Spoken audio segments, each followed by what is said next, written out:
are designed to start late. Tonight, we're going to have a discussion about the cosmology of Joshua's long day. Now, for those of you not familiar with this, there is a passage in the Bible, which you can look it up if you want, but the gist of it is that in order to give Joshua long enough to destroy his enemies, God made the sun stand still in the heavens and the moon. So the day was longer. And that gave Joshua long enough to destroy his enemies. So, this is entitled The Cosmology of Joshua's Long Day, because I want to look at this scenario from a cosmological perspective. And I mean, I'll just start the ball rolling here by saying that it's quite easy to get the sun to stand still in that it isn't the thing that's moving, it's the earth that's rotating.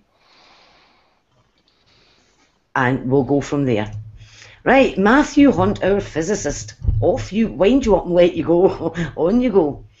Well, I mean, to point out, we're in a galaxy which is rotating. So, from that point of view, our sun's rotating about the centre mass of our galaxy.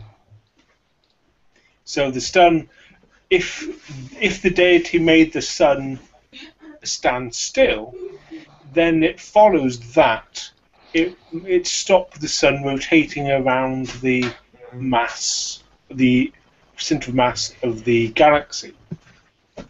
So, I mean, I am of the opinion, certainly when discussing science, if you add a deity into the mix, then all logic goes out the window.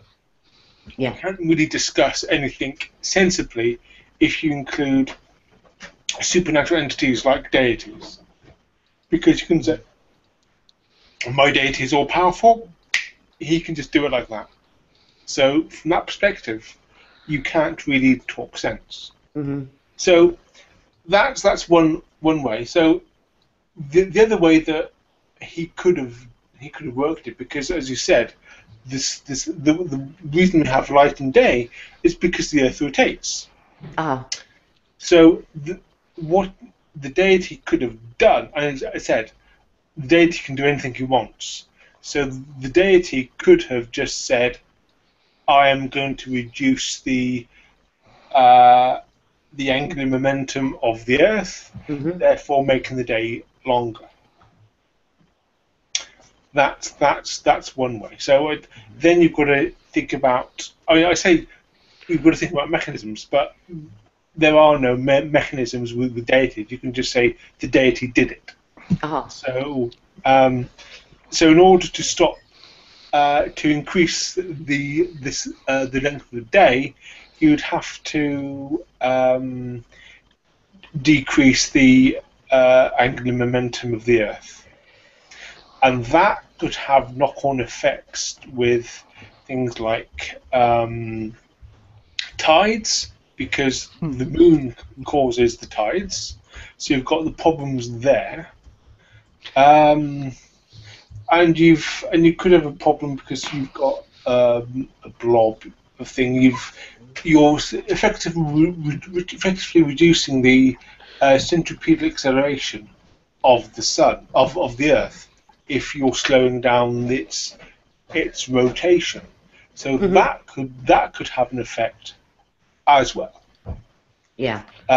And for the moon to stay where it is, or to stop the night coming. I mean, if you reduce the rotation of the Earth, then the sun coming round. I guess you'd have to stop the sun, the moon blocking the sun as well. If that happens, so that would be another one that you've got to consider. There are a number of things which are problematic in this so-called long day. Or I'm thinking about relativity here, time dilation. But then again, you'd need to be going close to the speed of light, and that would probably fling everybody off the Earth. Yes. So those are the ways I think that the deity could have done it. But as I said, you're going to need a mechanism for this sort of stuff. And the only mechanism that they have is God did it. We have a comment. Oh, right. We have a comment. It's from a chap called Matthew Bell, who says, what a waste of a hangout. There is no cosmology of a miracle. Lol. Well, Mr. Bell, my reply from my extensive training in applied mathematics and physics is that it's either a miracle and God did it, or as the alternative Occam's razor solution, it never happened. Yeah, and that's the thing, and it goes back to what I said last week, that if you want to claim that it is a miracle and it just happened, that's fine. But when you then try to explain that miracle using science, you open up your miracle to scientific examination. And that is only fair. If you want to use science to support your miracle, then you have to take account of the science which is not in support of it. But if you claim, well, it was a miracle by God, then I have no argument. And I think maybe Matthew, that's the point that Matthew's actually missed. Yes. It's very like the flood last week, where you can say, well, it was a miracle, and I won't argue with you on that one, but you invoke the science, and then we will bring the science to examine it. Yes. Now, one of the things is that, I don't know how many of you have ever come across this, but that passage in Joshua is one of the pieces of scripture that is used by some people to claim that the earth does not rotate on its axis, but the sun revolves around the earth once in a 24-hour period. That's you're talking about geocentrism, right? Yes. Now, in that case, it's quite interesting. In that case, it's also quite interesting because geocentrism can't use the laws of gravity as we know them. They've got to come up with their own laws, because the sun, very much heavier than the Earth, you can calculate the according to Newton's laws, you can calculate the acceleration due of one of them due to the other, and you can compute the acceleration which got the highest acceleration, and it ain't going to be the sun. So they can't use Newtonian laws of physics for geocentrism. That's right out of the bag. So they've got to come up with their own version of gravity in order for their model to be at the very least, internally consistent. And from if they use Newton's model, then they don't have any internal consistency at all, and they're talking shite. Yeah. I'm just thinking I should have done some reading before joining this. I am very confused. Right. One of the problems is that if we go with this geocentric universe to describe, to explain why Joshua's long day was possible.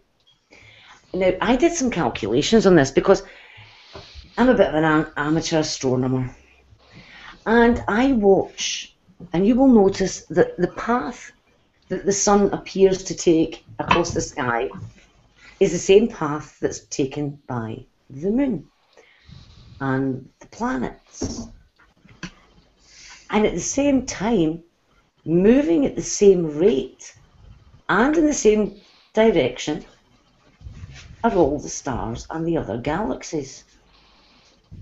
Now, if that would mean that it's not just the sun that would have to rotate around the Earth in one 24-hour period, but so would the Andromeda Galaxy. In the entire universe. Now, I picked the Andromeda Galaxy just because it's the big one.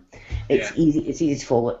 And I worked out how far away it was from us, that's the radius, worked out the circumference of the circle that we need to transcribe, and the Andromeda Galaxy would need to be going at 8,000 times the speed of light to get round us in a 24-hour period. Now, it gets better actually because it gets better because Neptune would have to be going around the fucking planet at the speed of light to get around us in a 24-hour period. Yeah, and so this is one of the reasons why I think the cosmology of Joshua's long day is something that is interesting to look at, because it has been used to bolster claims about the universe from Scripture. It's been used by people who know absolutely nothing about the universe they live in. The only way that this story could occur, as relayed, is if the world was flat and geocentric. Because if the world is, as we know it to be, a spheroid planet going around, spinning around, if it did stop, if it did suddenly stop so that the sun stopped in the sky, at its surface, we're kind of going round at about 1,000 miles an hour. So if the Earth suddenly stopped, everything that isn't screwed down, including all those things that are screwed down, and including the things they're screwed to, would actually continue going around. Well, actually continue in a straight line at 1,000 miles an hour. So you'd be sitting there. Yeah, it would wipe out the Amorites, because the Amorites would suddenly find themselves like heading over the horizon at 1,000 miles an hour the moment the sun stopped. Yes. Probably with Joshua chasing them. And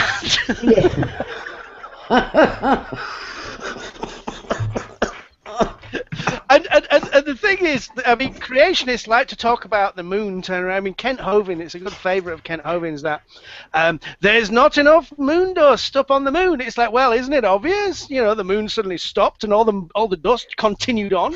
Yeah.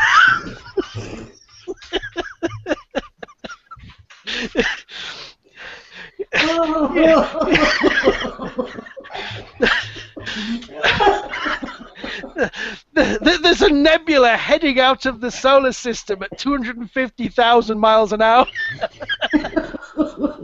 along with all the moon rocks. Oh, for goodness. That must be where the asteroid belt came from. Now, yeah, that's right. All the moon, all the stuff on the moon. If they'd emerged Joshua's long day with the flood, you could actually get it scientific, because, you know, you've got, what did we work out? It was, what was it? Was it 1.4 quadrillion metric tons of water on the Earth? Like that, yeah. That are also moving at 1,000 miles an hour, and will continue to move at 1,000 miles an hour. Across the land. So, yes, the only way this story can actually work is if the world is geocentric. And it's quite handy, because for the Jews at the time that this was written, the world was flat, and it floated on, and kind of spherical, and it floated on an endless ocean underneath a basin, a crystal basin. And inside that were the sun and the moon, and they were the lights, and they used to dip into the sea and back out again, and away you go. So it gives you an indication of what the mythology was in those days. But if you want to claim that, oh, it really happened, you need your head seen to. You really do.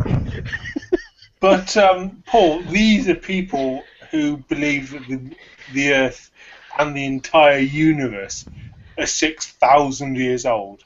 Well, they're morons. It's as simple as that. I mean, I'm sorry. I mean, we send robots to Mars, right? We send robots to Mars. Well, apart from Colin Pillinger and the Brits, we did.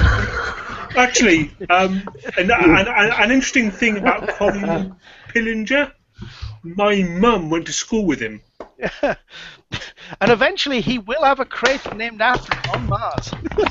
There'll be a small pile of wreckage in the middle of it, but it will have a crater named after him.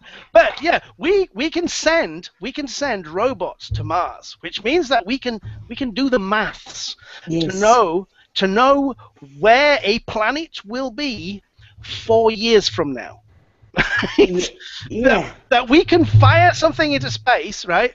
And we know years ahead that if we've got the trajectories right, that multi-billion-dollar piece of machinery will arrive exactly where it's supposed to. Yeah. Depending on whether we get our units correct. Yeah, as long as we don't let Ray Comfort do any of the maths.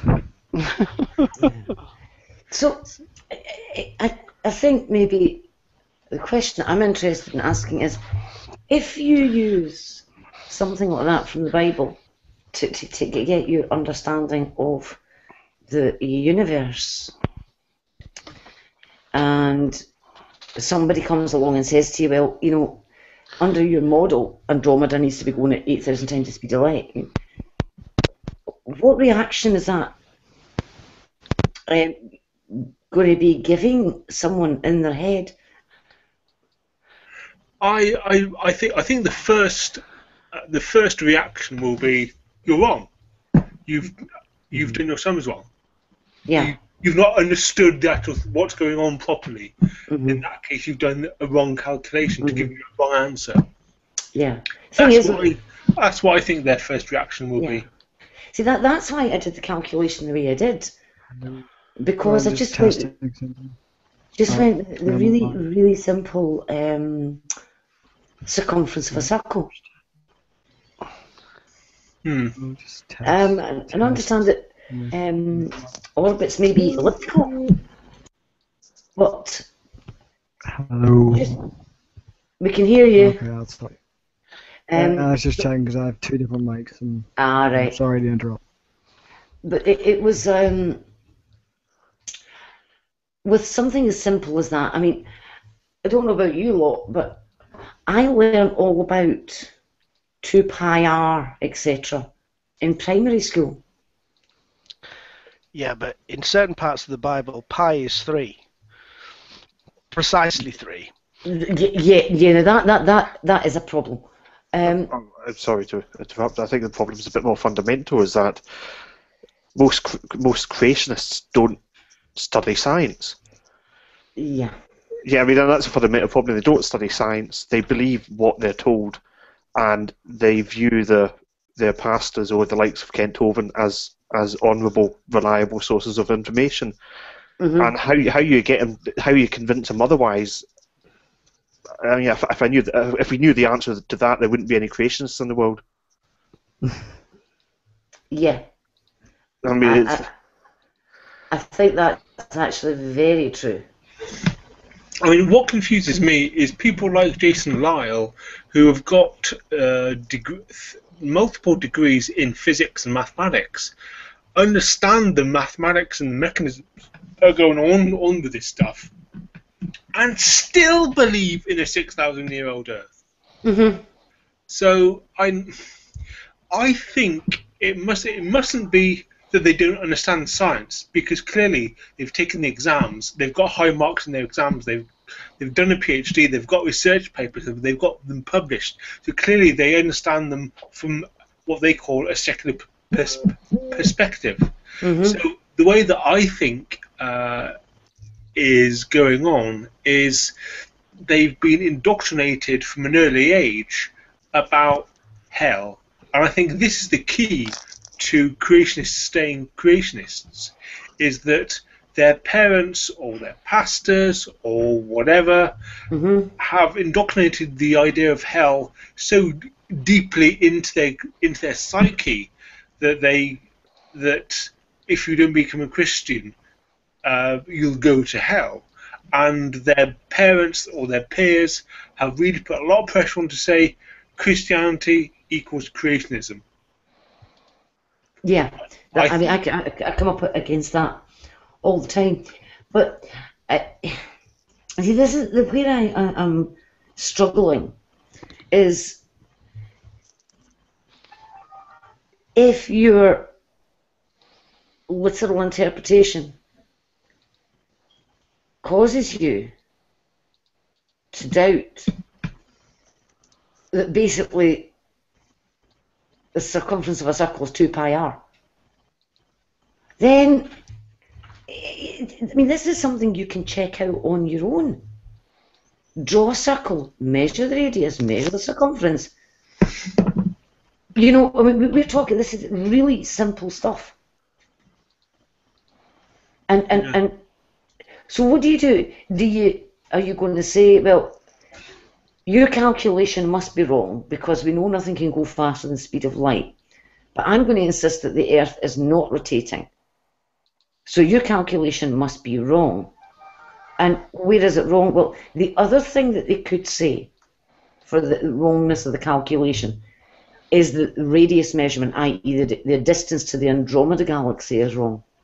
Well, what you can do, and this is a mathematical trick, you can say that I want to put myself in a frame of reference where the Earth is stationary. Perfectly legitimate, something you can do, but then you're in what's known as a non-inertial frame of reference. But you can do it. It's not a problem. You can set up your coordinate transformations, and it all works very happily. So you can work from the perspective of a stationary, non-rotating Earth, but that's only due to mathematics. Yeah. That's not anything special about our Earth. You can just do it like that. Yeah. So, I mean, when it comes down to it then, to accept Joshua's long day as some sort of support for geocentrism and non-rotation of the Earth, you are going further than having to just say that the Bible is literally true. You're having to throw out physics. Basic math. Sorry, maths for the UK people. I also think. I am of the opinion, and this is me perhaps being cynical. The stuff in the Bible, which you're using as proof, has it been discovered archaeologically? Now that I do not know. See, the stuff which they talk about is so-called proof. To me, comes across as just mere assertion, because to say, "Oh, it's in the Bible. This story is true." Their axiom for reasoning is the Bible is literally true in all aspects. Well, then why don't they hit fig trees as well? That's just one thought. Yeah, so this goes on. The axiom is like the Bible is literally true, as it says in the English translation of the translation of the translation of the translation of the copy of the translation of whatever. So, from their perspective, and it's hard to try and get them to understand that this is just a book with a number of stories. They may be true, they may be false. But before we start taking the Bible as fact with the actual history and archaeology, this has to be checked. And if we can't verify it from another way, then as far as I'm concerned, you can't use that as evidence. So if you take the Bible literally, does that mean that you think God actually thought that the sun was moving and God stopped the sun. Is that what they're saying? Yeah. Yes. Yeah. Now, one of the ideas that's been put forward for this is that it's a mistranslation of the Hebrew. Now, this was a 19th century astronomer who claimed that it meant nothing more, that there was an end to the blazing noonday heat. So that what the miracle was storm clouds. So how did the moon stay? Well, this is the thing. They're saying that rather than stand still, it's understood as to be silent or be still. Okay? And it was clouds that basically got rid of the midday heat. However, I've had a big misunderstanding right from the start. I thought we were talking about something else completely. I'm just sorry. I've had a concussion recently, and no, I'm on track now. I know the problem. I have days like that. Now, somebody else made the same claim that it should be translated as inactive or silent, but then followed that up with the following, and I'll quote it. We have already seen that light is vocal, and it is generally held among scientific men that it is the action of the sun upon the earth that causes the latter to revolve upon its axis. I don't know if this has been brought up. What? I noticed in the comments. Alf David Fitzgerald said, just started watching. If the Earth stopped turning, the oceans would continue rotating the Earth. This would give a massive tsunami. That would flood the whole land. And Mark also says, perhaps Joshua was completely shagged out after all that killing and pillaging, and he came home and said to his missus, "Fuck me, that was a long day." It was like the sun stood still. Maybe they just took a lot of shrooms and it felt like just one long day. Yeah, I mean, I think as well, Jade oh god, I should now pronounce her name. Says it's obviously a metaphor. It's like D-Day. People talk about it being a long day because it feels like such a long day. Yeah. Yeah, obviously, it's a metaphor. It's one of these stories that where the fish is that big, you know, and it got away. I mean, good grief. Yeah. Anybody who wants to use this as scientific evidence needs their head examining. I mean, there is no way of explaining it other than geocentrism, and we know that geocentrism is utter rubbish. Mm-hmm. Utter rubbish. Yeah. By the way, somebody's phone's going nuts. That would be mine. I'm texting a lot here. I'm sorry. Right, because you're getting the sound coming through. Yeah, I mean, there are people who still really take the geocentrism stuff seriously, and one of these people is known as Red Sky on YouTube, or Malcolm Bowden, I think is his name, who argues for geocentrism. Mm-hmm. And he's an utter loon, he really is. There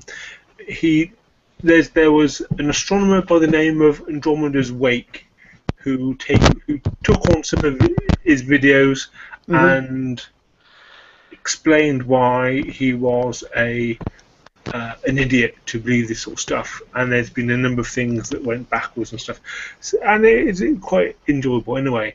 I would recommend you go and have a look at some of Andromeda's Wake stuff. As he really is very good. I think there's a bloke. I'm just checking here. I think his name is Cool Hard Logic, and he is. Is he the guy that does the? Yes.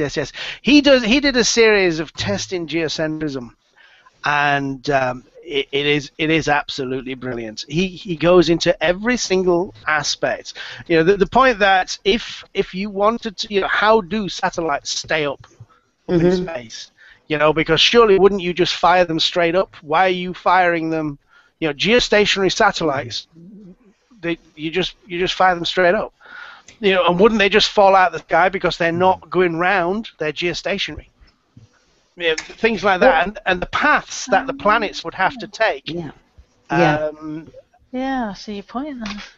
Now, one of the people who was trying to make this claim about the fact that the Earth does not rotate on its axis posted video evidence. It was video taken from a geostationary satellite. I remember some guy. What? Paul's away. Run that by me again. Right. Okay.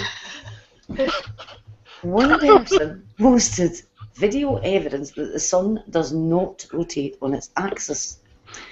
And the video that they posted had been taken from a geostationary satellite. I remember some guy tried to say that the Earth doesn't move because, like, he put a little toy car on top of his own car, and the little car didn't move. And his logic was because the little car didn't move, therefore the Earth didn't. Because if the Earth was moving at this speed, then that car would move.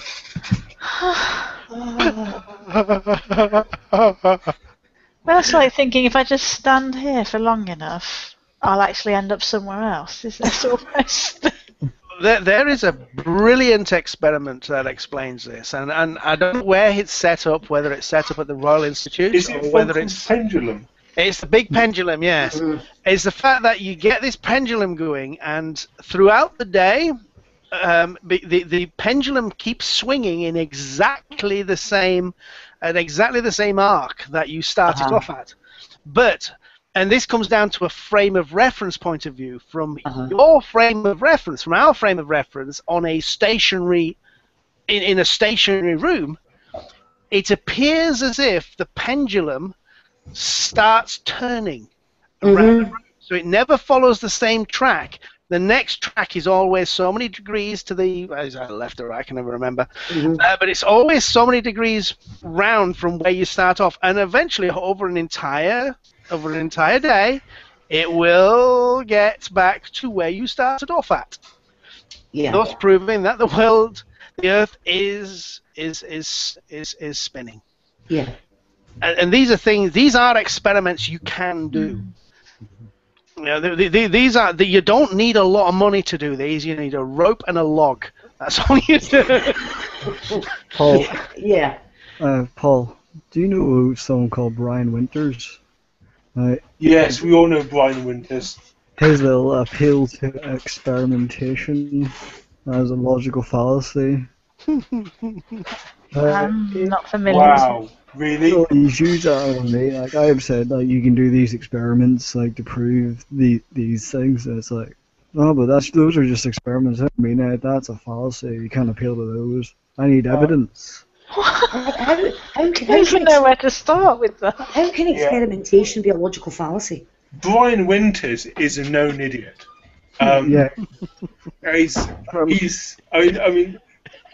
don't know where to begin with his reasoning ability, but suffice it to say, it's not particularly brilliant. He's claimed a number of places that he thinks. Hi, Wayne. He thinks that evolution is from the devil. Is this the guy who sits at the table, like with the American flag shirt on, and is going on about all these tinfoil hatty books that he's got? And there were one weird geocentrist who I saw a bit back on YouTube. That's Nephilim 3. No. It was, I think it was like one of these really like Yahoo fundy fucking gung ho. Was this Did he write the Go book America types? Bees on the Moon? Sorry? It wasn't Nephilim 3 then. No, definitely not Nephilim 3. Oh, weirder than Nephilim 3. Jesus, is that possible? Yeah. Sadly. Shit. I'm going to have to dig him out. Yeah, so Brian Winters, two things would have said. He thinks evolution is from the devil. So if you are going to with someone from that perspective, you cannot get him out of that position with logic and reasoning and data. That's not possible. He has admitted he wouldn't concede to an atheist. Yes. A Satanist. Yes. That's a question that I asked him. I asked him, would you concede, if there was a good argument, would you concede to an atheist? And he stepped around the actual question quite a bit, I thought. But then he basically said no. Yeah. Because are you on the battlefield, Jonathan? Yeah, I have a couple of accounts in there just in case. I've been voted a few times for being an asshole. What's the battlefield? Oh, it's indescribable. I have the link here. But post it in, Jonathan. It's just fantastic. The sort of people you get there. Some of the Christians there are exceedingly vile people, in my opinion. Are these the sort of people who are like masturbating at the prospect of the rapture? If somebody wants to, somebody who isn't banned from it, wants to post the link to the Hangout to the battlefield, I'll post it. Somebody from there who really want, please feel free. I understand Daniel Quinlan's sometimes goes on chat to talk to people. So I've heard. I've seen him in a Hangout. He was there. Didn't say anything, but no. I mean, if somebody wants to put a link to this Hangout into the battlefield, that's fine by me. But I will say that I will, if necessary, use an iron fist. Oh, I am joining this. Right, is it safe to assume that Joshua's long day has basically had its arse spank and been totally refuted? Along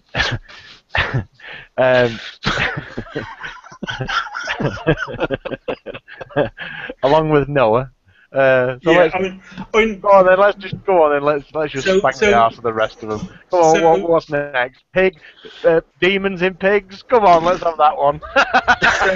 One of the things that I was saying, Wayne, that if you add any form of supernatural deity into the argument, then all logic goes out of the window. You cannot have logic if you have a deity. No, not in this story. I mean, there's actually an urban legend that surrounds this particular story, in the fact that there's this one of these stories that's been going around for years, that NASA were trying to work something out for the moon landings or something, or for the space shuttle, or it keeps changing. And when they were doing their maths, they found that they were 1 day out. And when they went and factored in the fact that the Earth stood still for a day for Joshua, then all of it works. Oh my gosh. There really is. People pass that shit around saying, look, it's proof that the Bible is true. Praise the Lord. Or is it proof that NASA can't do their sums correctly? That humans aren't completely fallible. Or is it proof that their algorithms aren't as accurate as they hoped them to By be? the way, I've got to correct something you said earlier on. Colin Pillinger's was not the one that crashed due to the error of units. No, it wasn't. No, it wasn't. I think Colin Pillinger's I think Beagle. No, it's called Beagle 2. Yes, that's correct. Beagle 2. It went down the hole as far as I can recall. I just put it down to that somebody had been drinking too much wine somewhere along the way. Well, as I said, Wayne, Colin went to school with my Yeah, I mum. heard that, but I was watching. Yeah. So he was probably drinking too much cider. Yeah. But no, if people got the impression that we were saying that Beagle 2 crashed because of improper units and improper unit conversions, no, sorry, that was not our intent. I think what I'm trying. It was the Hubble mirror, was it not? No, that was one of them. No, That was one of them. It was a Mars lander. It was for like the Mars. Got the units wrong on. Mars weather satellite or something like that, Polar Observatory or something like that. That they got it wrong and it just basically just scudded straight in there. Instead of actually getting, instead of braking and going round the planet, it bullseye. Ping. Yeah. I'm just checking that out. Communication was lost when the spacecraft went into orbital insertion due to ground-based computer software which produced output in non-SI units of pounds per second instead of the metric units of newtons per second. Those damn computers, that's why you need more technicians. It's the Americans using funny units again. Yeah, those units that the British thought up. Yeah. Yeah, we got them from the French and the Romans, so. Yeah, being a physicist, I always non-dimensionalize my equations to begin with, so I don't have any trouble with units at all. And that's the way you should do science. Sorry, I'm going to screen share this because it's just too stupid for words, is it? You're basically, if you hold on a minute, this is what happened to that poor little thing.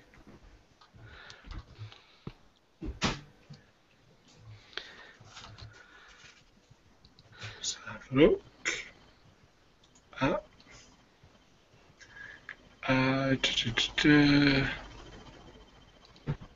Can you see that?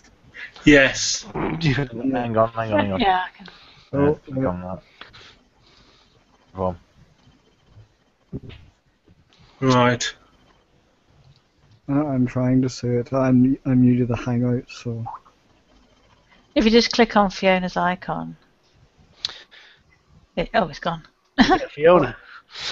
Yeah. No, it's fine. I saw it for a brief moment. I'll do it again. Yes, there we go. Right. So that's sort of way. So rather than going around, it's sort of smash. Yeah. That's me stop screen sharing because my sound goes funny when I screen share. Now, Jade, where's Jade? She's muted. There a minute ago. I'm right here. Yeah, sorry about that. Right, I've just seen your comment. Yes. Right, okay, Yes. right. Go for it. Okay. Well, what I was going to say is I looked up this. I was looking this up beforehand and found that thing that Paul did. There's all these sites that explain it. NASA has proved that Joshua's long day occurred. But I did find this site, and I'll give you the link to it. I'll put it in the outside chat as well. But I just wanted to. It goes through a whole explanation. But I just wanted to. Here, let me put the link in first. Just wanted to read the last part of it because it goes into the Hebrew. Oh, and what it says is, let me just read the last part of it. And the direction of the flow of the battle explains why Joshua was requesting, quote, "Sun, be at rest over Gibeon, and you, O moon, in the valley of Ajalon," or however it's pronounced, unquote. The Ajalon Valley was an important military and caravan route through the approximately 1,500 feet high rocky plateau called the Shephelah, a major connection route between the Bethel, Gibeon, Jerusalem area and the coastal plain. It was quite an endurance feat for Joshua and his army. Hike a 3/4 marathon distance overnight, win a decisive battle in the morning, begin the pursuit, and witness the partial destruction of the surviving foes by a world-class hailstorm. Continue the pursuit for another 3/4 marathon distance to complete the destruction of the foes. Conclusion. Therefore, it is proposed that the wording of the Hebrew text does not require the sun to stop in the sky, which would seem to be a breaking of the promise of Genesis 8:22. Quote, while the earth remaineth seedtime and harvest, and cold and heat, and summer and winter, and day and night shall not cease, unquote. The statement, quote, and there was no day like that before it or after it, unquote, would be fully satisfied by a severe greater than Texas-sized hailstorm, followed by a bright, clear, full moon-lit night, allowing the Israelites to pass through the Ajalon Valley and complete the defeat of the foes under a bright, clear, moonlight sky, as Joshua requested of the Lord. Instead of breaking, quote, my covenant with the day and my covenant with the night, so that day and night will not come at their appointed time, unquote, this is Jeremiah 33:20, a more practical solution was provided. And if you want more, check the site. And that makes a lot of sense. Yes, it does, actually. Yeah, I copied and pasted your link into the video below, comment section. Thanks. Thank you. And there's more to it in there. There's actually a build-up before that conclusion. But that makes a lot more sense, because I was thinking about that myself earlier, which is one of the reasons I was looking up, is like, well, what if there was just sometimes you do get like these giant full moons. We had one here earlier this year. Or was it late last year? I don't remember. But just huge full moon lit up the sky. And, you get a situation like that, and it's, for them, it would be a long day because they were able to continue fighting way late into the night. So that seems to make a lot more sense. Well, considering they thought that the moon itself was a light source rather than reflecting light, it also would thought. Yeah, that's a good point. Yeah. Yeah. Mm-hmm. I mean, that sort of brought me. Well, set me off at a tangent in a way, because I watched a part of a hangout where there was a fundamentalist Christian denying the existence of the moon and the planets. What? What? Yeah. How? Yes, other planets don't exist. Yes. The stars are angels. Yes. The other planets don't exist. They're not there. The holographic. She can't see them. Was it something on the lines of the Bible? The Bible gives no indication that the moon and planets are actual large bodies. Therefore, God, woo. Yeah. Basically, I think that was it. Yeah. And apparently you can, even though you can see the craters on the moon, she doesn't trust scientists. Is that correct, if I recall that correctly? Yeah. Who's this? Which I've just told my partner that, and he's sitting here going, but you can actually look at the moon and see them from here. Yeah. Who are we talking that doesn't trust scientists? Well, through a telescope. It was Shani, wasn't it? Shani, yeah. Shani is me. Yes. Ah, right. So G+. Yeah, because there's some people that I've heard of on Facebook who deny everything, and they're just. And I really don't understand these people. They're complete hypocrites. They're quite happy to use the technology that science has given them, but they're. Yeah, but you've got to remember there's a conspiracy going on. Well, of course. Computers work because that computers aren't against God. And a literal creationism. Whereas Matthew, you're just an evil atheist who's out to destroy Christianity because you hate God. And I mean, this is incredibly disrespectful to the vast majority of Christians who aren't that frightened of not having a literal interpretation of the Bible. But I think that's what it boils down to, is that Yeah. you've got incredibly uneducated people, incredibly frightened, quite often in an environment where if they renounce these beliefs, they'll be isolated from any kind of support network or social network they have. They might lose their jobs. So it's hardly surprising that you have some of the absolutely obnoxious nonsense you get on the battlefield. I just like reading it all for the lulz, and then just I don't even know why they keep me there. I don't contribute much. Well, my life has improved since I got booted out of there. Well, I just love poking creationists. I really do. Oh, I think it's got to the stage where I kind of had a brief meltdown before my childish parting comment to Robert. But I think I've just got to the stage where engaging with these people isn't good for their mental health, and it's certainly not good for mine. I think with some of the people, when you they're sitting there saying, "I don't trust scientists, scientists are this, that, and the other." I think you're sitting there on a computer talking via the internet, and they're like, "Well, that's engineering." Engineering is a branch of science. The way they look at it is this, Dee. They think that God has given them computers to spread the word. They don't take it too well when I just point at them and laugh.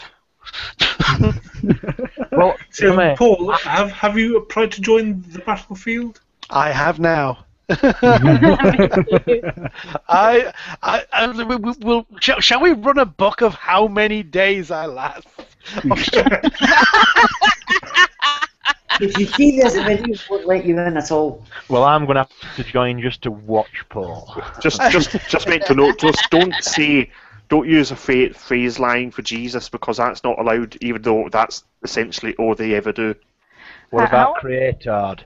Oh No. I mean, what's the criteria for actually getting in? I've just clicked on join, but will they check anything out to see if I'm... Doubtful. Yeah, probably. Or will they just say, oh, okay, I'm trying to think what I've got on my... Although I'm sure if you say you're fundraising for the IRA, they'll let you in happily. Yeah, I saw some comments about that earlier. Can't they just forgive you? The thing is, though, that one of the reasons that I do this, and you all know I'm a Christian, one of the reasons that I do this is because some people are wanting to use their creationist and biblical literalist understanding of everything and insert it into science classes at school. Yeah, people do not That's realize. why I do this. People do not realize this shit is happening here in the UK. Yes. It's in not. fact, it happened in my hometown last year. Oh, wow. In East Kilbride, you can look it up. And it was an American group had gone into the school. They were working as classroom volunteers. Oh, is that right? Oh, okay, I heard about that now. Right, Yeah. that was it's the town that I grew up in. Sackings all round. There was they were handing out books showing people living with dinosaurs, and they told the children that it was their whole immortal soul depended on this. And one father, when he found these books in his child's bag and he took the books away, the child was absolutely inconsolable because he was convinced that he was going to go to hell. Is this the ACE stuff? It's just so... I honestly couldn't tell you. I just don't have the... Christian something or another? Accelerated Christian Education. Yeah. No, this was a primary school in East Kilbride. I remember seeing it. It hit the national news. There was things focused around a particular primary school, but the headmistress there was also the headmistress of, I think it was one or two other primary schools or an attached secondary school. So she wasn't just, she was like a part-time headmistress there, and things had got way, way out of control, and it was all down to this group that have been doing its very best to actually infiltrate British schools. Yeah, Yes. there we go. Dee's going to post it in the side chat, a thing to it, to the day record. Yeah, I just picked up the Telegraph one, I think. Or the Scotsman. May I just ask you something, Fiona? Uh-huh. What's the level of theism in Scotland? Because I've been reading a book at the minute, and it's about working class Americans. It's called Deer Hunting for Jesus. And it's very interesting, and it goes on about like fundamentalism and that. And it basically says that nearly the entirety of American fundamentalism comes from the immigrants of the Scots, Irish, blah blah blah, the borderers. Puritans. Yeah, the borderers from like Hadrian's Wall sort of thing. They like went to Ireland, then shunted over to America, and then they went in like the southern states. Started off in Pennsylvania, went out into like Virginia, and that they were used by the like George Washington, and that were basically set them up in certain areas to act as a bulwark against the Indians, and they were basically just used and encouraged to be fanatical, so they'd go out killing more Indians. I honestly couldn't tell you. I mean, I don't know much about that. One thing I do know is that the Ku Klux Klan was founded by two Scots brothers. Well, a lot of the last statistics I heard was a bit. The problem is when you're talking about religious belief, it's every survey that seems to get done defines religious belief differently. And it really depends on how it's worded, whether the person self-identifies as being religious or not, or whether you define it as whether they're going to church on a regular basis. Yeah. But I mean, extremism isn't common in Scotland. No, it's very, very, very rare. I think the last social attitude survey indicated that Scotland was predominantly non-religious. I think it was just a bit over 50%. You're going to get very, very low levels of fundamentalism, as in young Earth creationism is limited to say the least. The biggest issues we have in Scotland, and this is also very much on the drop, is sectarianism, the violence between Protestant and Catholics, and to a lesser extent religions propping up homophobia, though it's still all too prevalent, and certainly with the equal marriage legislation, the predominant voice against it was a Baptist from Shetland, Springburn, I think. But in the most part, it's pretty much middle of the road Christianity, sort of Church of England, Church of Scotland type area, pretty much harmless in the most part.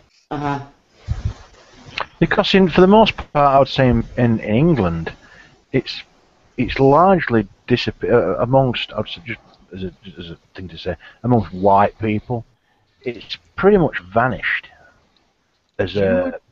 Be very surprised, Wayne. Very, very, very surprised. I think everybody knows I live in Manchester.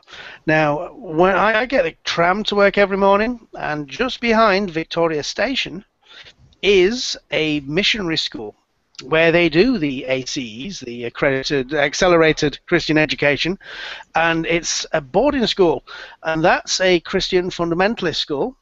And if you go to Salford Quays, where the BBC has recently moved to Media City in Salford Quays, as you turn off down towards Media City, there's this huge, fantastic, new, brand spanking new, state-of-the-art school. And that's actually a creationist school. It's a private school from Eccles that moved. Oh, I didn't know that. Well, I mean, this is the issue, isn't it? Is that the number of faith schools have skyrocketed in England specifically because of the academies, Tony Blair. And I think the only sort of people that can actually do the actual real friendly stuff are the private schools, because it's not allowed to be taught in public schools. Absolutely, yeah. This is a private school, and one of the reasons that they reckon that they're located literally on the way to you are between the motorway and Media City is because of all the media people being able to drop their kids off at a school right next to where they work. Yeah. See, the thing is, though, Huh. we're thinking about fundamentalism in the UK in general. We can all name 2 fundamentalists. Yeah. Yep. I can actually name 3, I think. Are those British based though? Just, yeah. Hmm. These are British-based fundamentalists that we have talked to, or are these British-based fundamentalists that are British-based and are famous? Well, I mean, the only one I can think of is We're talking about British-based fundamentalists that we are absolutely scunnered with. Northern Ireland is not that common. Like, being a fundamental, as in Protestant or Catholic, is always happening. There's conflict there all the time. No, this is real evangelical, young earth creationist fundamentalism, and they are noisy. They are noisy. There was a particular furore here in the UK not too long ago about I think the academy schools. I think there were academy schools. I know they were trying out a new type of school, but it was like a joint private and government funding. So you'd get private individuals sponsoring schools, and you got. I'm trying to think of what the name of the organisation was, but it was some Vardy guy. He's a Christian fundamentalist, and he went and put Red Vardy, yes. Red Vardy's son. I went to an academical school. Well, I think that's what you're on about anyway, like the academy type schools. Yeah, he invested heavily in there, and there was all sorts of stories coming out of those schools about, because the Board of Governors had the right to one of the things that they had, because they were funding it, they had like last say on who got hired. So you had all these Christian fundamentalist teachers, and although they had to, because they were government funded, teach the national curriculum, they were also able to teach supplemental things as well. So they were teaching the national curriculum and saying, we have to teach you this, and then also saying, yeah, but there's also this bullshit as well. I was actually kicked out of RE for stating my opinions and all this stuff. Like, I was not allowed to do a compulsory subject because of my opinions. Well, when I was it was actually RE that turned me into an atheist. I went to a Church of England school, and I was a Bible-loving little good little Christian, I were, and went up to that were junior school. Went up to big school, and where you taught RE, comparative religion, and within three months I was an atheist, because you get taught that all these things that you've not been exposed to, Judaism, Islam, Buddhism, Sikhism. I quickly came to the conclusion all of these things cannot be true at the same time. Therefore, before I even knew what the concept of Occam's razor were, therefore it's likely that none of them are. We were only taught 3, and my opinion was they were all bullshit. Yeah, growing up, I was very I like Wayne. I went to Church of England schools growing up, so my both primary and secondary school were C.V. based. But although we actually had creationist assemblies, so we'd get the local nut jobs coming in and saying, okay, we'll give you all these ingredients, mix them together, and see if you can get a human being from them. Oh dear. Therefore, God must have done it. Yes, you as an 9-year-old couldn't have achieved a functioning human from some random ingredients, therefore God. Brilliant. Yes. No, sorry to interrupt. The odd thing with me is that the first person to introduce me to evolutionary biology was my great aunt, who was the head teacher of a private school in Windsor. We barely had touched upon it. And a very, very serious Christian, very serious Church of England Christian. We can get, So again, I think we need to keep pounding in with this. Is that you can be a Christian and rational? Yes. To be perfectly honest with you. Absolutely, you can. I do this not because I'm railing against religion, but I'm railing against lies about science. Anti-science, yes. I just enjoy debating, and this is a very provocative subject that gets people going. Well, for me, I mean, the number of times I've come across nurses that not only reject evolution, they'll reject the evolution of antibiotic resistance. No way. This is a worry because one of their roles in life in their job is to explain to patients why we can't give antibiotics for viral conditions. This is why we're in the problem. We're in the difficulties we are just now. They can't do their jobs properly unless they understand evolutionary biology. Yeah, they are a danger to their patients if they don't understand evolutionary biology. There's someone on Twitter that's very vocal about this sort of stuff. She's called Ra, and her handle is @FrancoSoup.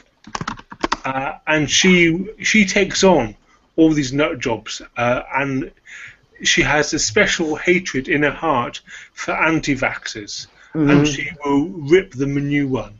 It's absolutely wonderful. Oh, I just want to say a couple of things. That is an interesting thing. Like, some people would go as far to deny, like, that anti-resistant antibiotic-resistant bacteria would not count as evolution, because usually when you talk to some creationists, they just try to make an excuse where they can shift the goalpost to say, well, that doesn't count as evolution. That's only microevolution. They'll play the macro game. Like, for example, you can say, well, how come it doesn't turn into a different kind? And they have all of these excuses. They can keep playing around, and they just hope that you play along with it. I think the best way to ever really confront any creationist who tries to play that kind of game is you say to them, well, define your terms. You're the one who's saying them. You define the terms. Don't just expect me to intuitively follow what you're saying. Or just ask them what sort of limiter stops it from changing into a different creature. Yeah, but it especially comes with the word kind. Sorry, I just want to make this point. It comes especially with the word kind, because every time I ask like a creationist, like, what is a kind? There's either two options they'll give you. They'll either just give you examples of what a kind is. They'll say, well, there's the dog kind, there's the cat kind, there's the whale kind, and it's like, well, you just gave me examples. You didn't really give me a definition. But the second option they'll usually do is when they try to define it, they'll just try to rip off the old taxonomy system. Well, they'll say, well, a family, I guess, is a kind. But it's like, well, hold on. You're basically trying to replace the current taxonomical system that we already have using the taxonomical system we already have. You're ripping off of it just to make a new idea. How is that exactly a useful... What kind of practical use does that do for biology? Right. One thing I want to say is that I want to try and drag this back to the cosmology, because I think evolution is a topic for another day. Okay. I really do, because I'm trying to tackle the subjects which aren't tackled as often, which is, instead of creationism, why I went for the flood and why I'm going for Joshua's long day. But I think all of the various topics all tie in to the same thing. And it's a denial of the science purely to fit the book. And also, no, it's a denial of science in a particular circumstance, because they'll deny things like relativity working, and yet they're quite happy to use their GPS. So, my partner was positing is part of it is some of them are just too afraid to see the world the way it really is. Yeah, they need to cling to this. Possible. Not all, I hasten to add, but No, I think the problem is that they're almost afraid to see the world as anything but terrifying, because that's almost more frightening for them. And some of them some of them associate, some of them, not all of them, some of them do associate science with atheism. Yes. And the problem is if they feel that if they accept that piece of science, even though that piece of science, you know, it's like we're talking about the Joshua story, and we're saying that the Joshua story only makes sense if the world is flat and the center of the universe and the earth is flat and doesn't move.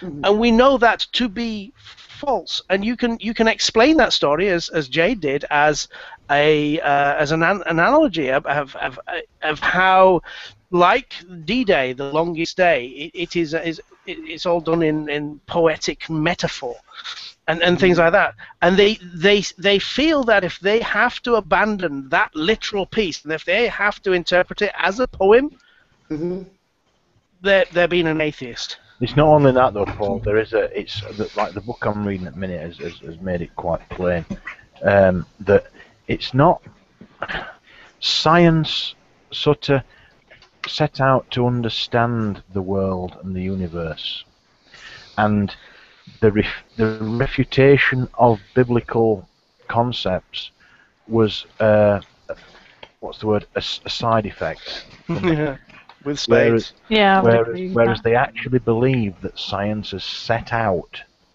The whole point of science is to destroy the Bible. Yeah, and they have no understanding because they think of the history of science. They think that and they have no. They think that Northern Yankee liberal elites, and posh English people are setting out to destroy good old Southern Christianity. It's a conspiracy, I tells ya. Well, I mean, it's also, it does. I mean, it gets tied terribly into politics. Sorry, what were you going to say, Jade? Yeah, Jade. Oh, sorry, I didn't mean to cut. Sorry. Yeah, I'm having a little trouble because occasionally my system's cutting out. So I mean, I think for the most part it's a political issue as well. Is that, you know, you can't say if you accept evolution, you not only accept it, you're rejecting Christianity, you're rejecting capitalism, you're rejecting the American dream, you're a communist, you're an atheist. You know, it's everything about that person's identity you're attacking. I wanted to say something about that real quick. And hi everybody. It is a political thing, but there are different levels of the politics involved. The people at the top use the political angle in a certain way to get the people at the bottom incensed about certain things to vote a certain way. But the people at the top have a different political agenda, in as much as it's a philosophical political agenda. And it's very, I mean, if you ask the people at the head of the Creation Museum or the Discovery Institute, for example, they are very actually educated people at the Discovery Institute, and they will tell you that the reason why they oppose evolution and all sorts of other stuff is because they think that the moment that you quote unquote classify man as an animal, all of society breaks down, and it's whether or not that's true, whether or not creation is true to them or not doesn't matter. The real thing that matters is they see society as having gone completely wrong, and they only know one way to fix it. And they use that whole argument as a political, crutch for other people to vote on. But they have much more, I would say, intricate political philosophies than your typical, redneck, you're a commie son of a bitch if you're an atheist kind of guy. They don't the people at the top don't actually really believe that. It's more of a political game with them. Just to know on your whole, if you're atheist, you're a communist sort of thing, reminded me of someone, David Buzalak. Or how do you pronounce his last name? Yes. He really has no idea of science and rejects anything that doesn't conform to his very, very tiny idea of the world that we live in. I honestly feel sorry for his kids. I really do, because he homeschools them. He teaches them. That's painful. Yeah, well, I went into homeschooling problems a couple of days ago in a hangout, and that's a real problem in the United States, and it's in some ways something which many Europeans can't understand the scope of, but it is a real problem in the United States. I don't understand why it's allowed. It's like, Yeah, I understand why it's allowed. I think it's just it's led to a whole bunch of problems where basically it should be disallowed and only allowed within certain exceptions. It's just I think in Europe, but I know in the UK, it's that you have to stay in education until you're in 5th year. I think in the UK, not sure about that. The Glasgow Skeptics did a hustings recently, and I mention this is because the Labour candidate, this is for the European elections, specifically, the question was, is there anything you changed your mind on? And her answer was actually homeschooling, and that she was apparently vehemently in favour of it. But on reflection, I think obviously somebody she had read something or changed their mind on it, and said actually this is potentially very damaging, because if you've got parents who just don't know, aren't educated, don't know how to educate, then it's no help to the children and it's damaging to them. And every child should have a right to a quality education. Yes, I agree. I'm slightly more in favour of, if in secondary education, if you're going into that as a teacher, then you should have a degree in that topic at the very least. Just a total side note. I did come in here for a specific reason, was to tell Wayne that I don't know if you watched the Magic Sandwich show tonight, but Ozzy did address the Rushdoony thing at the beginning. It was a topic of conversation. Yes. And Aaron Robb. But I also want to mention that I have this huge grin on my face that you cannot see, because Hog Tai Chant equated me in knowledge to Ozzy tonight. So I wasn't even on the show. So I'm just beaming since 2 hours. You know, I got a glass of wine and I ended up turning it. Sorry to interrupt, Nathaniel. No, go ahead. I turned it off to come into this hangout.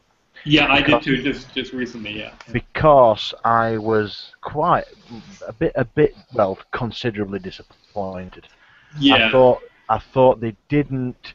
I mean, they touched on other things. Well, they went from the Reconstruction issue to the gay issue of a certain idiot who we all know that ranted today. But the thing is, what I was disappointed is because the Reconstruction thing is the overarching thing. Yeah. Well, I felt that Ozzy did address. I really wanted to go in and help him out, but I was kind of listening and doing other things.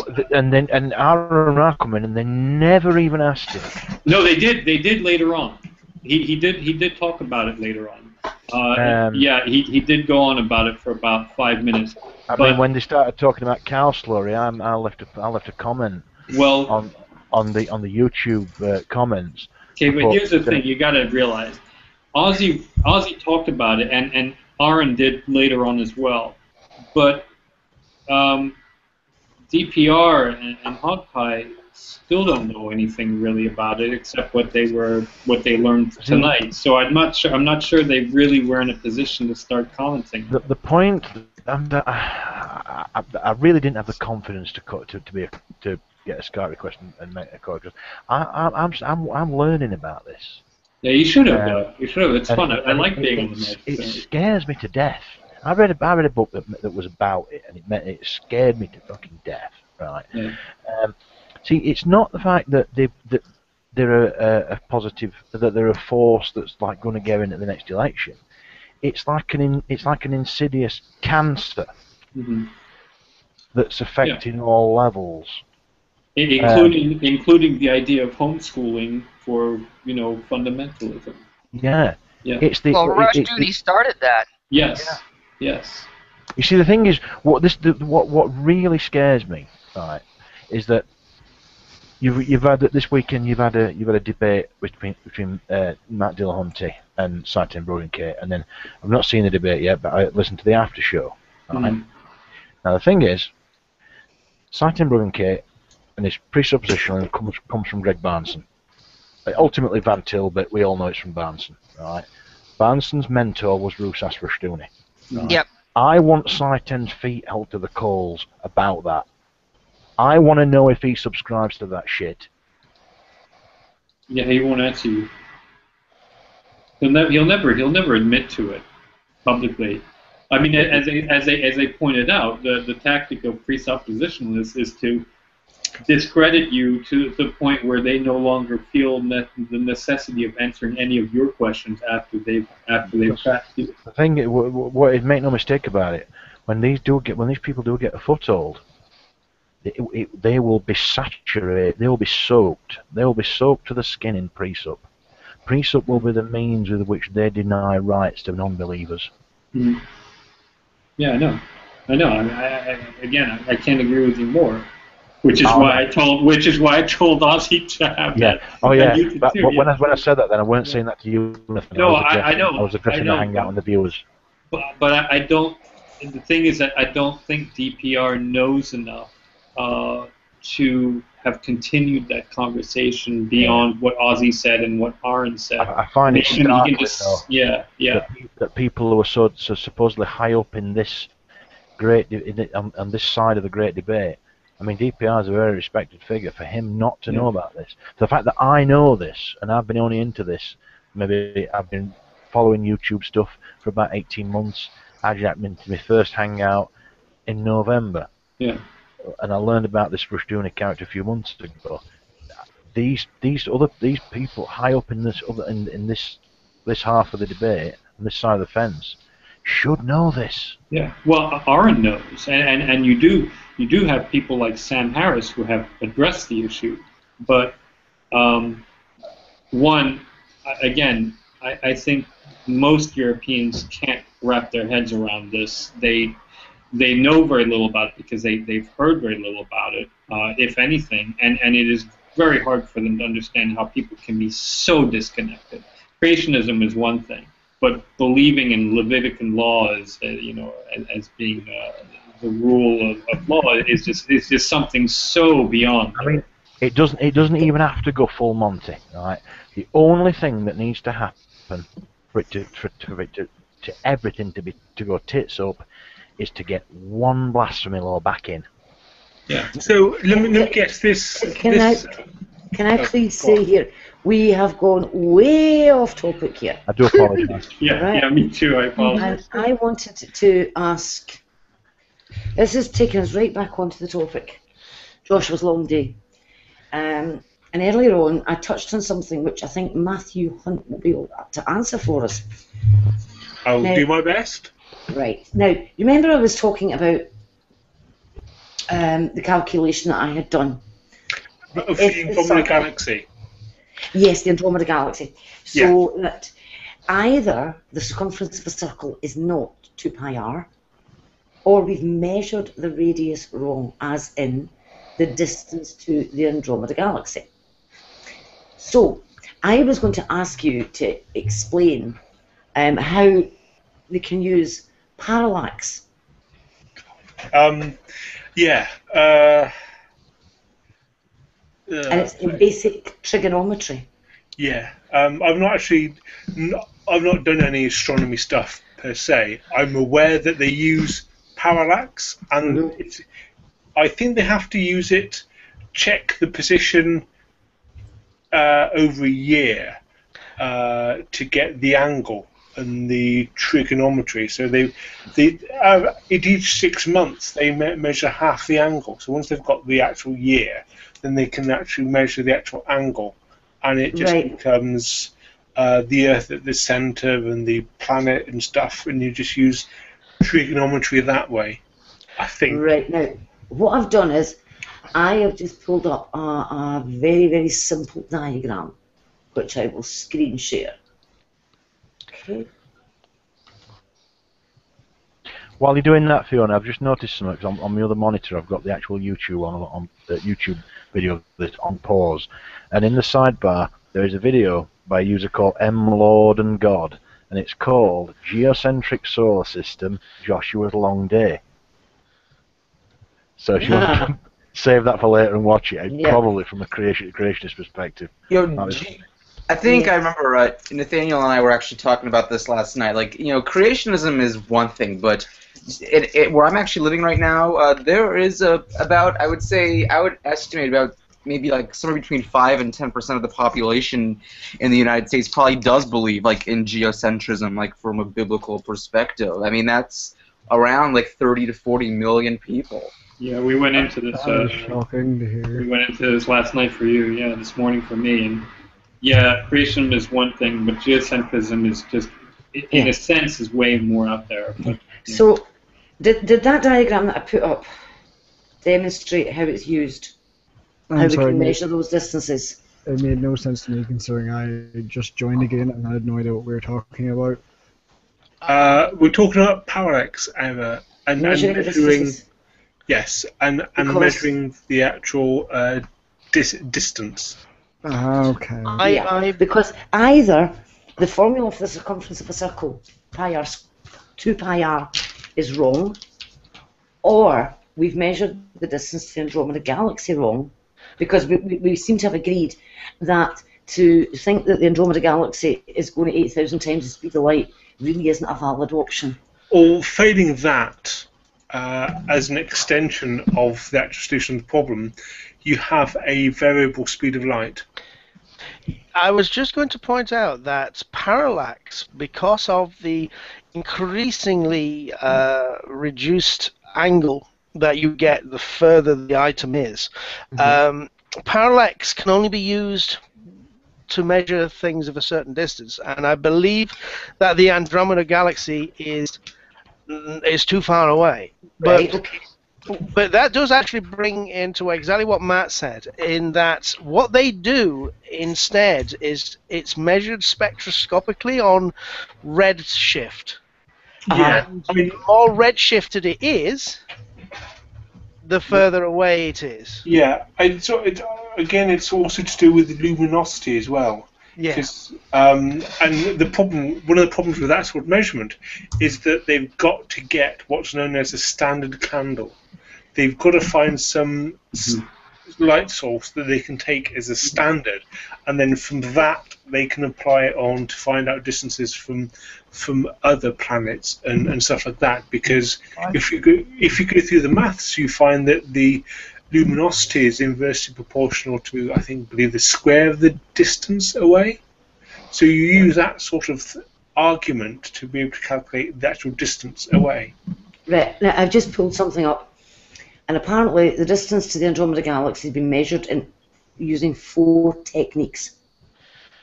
So they used infrared surface brightness fluctuation. Now let me see. Using the Cepheid variable method, I've used that one.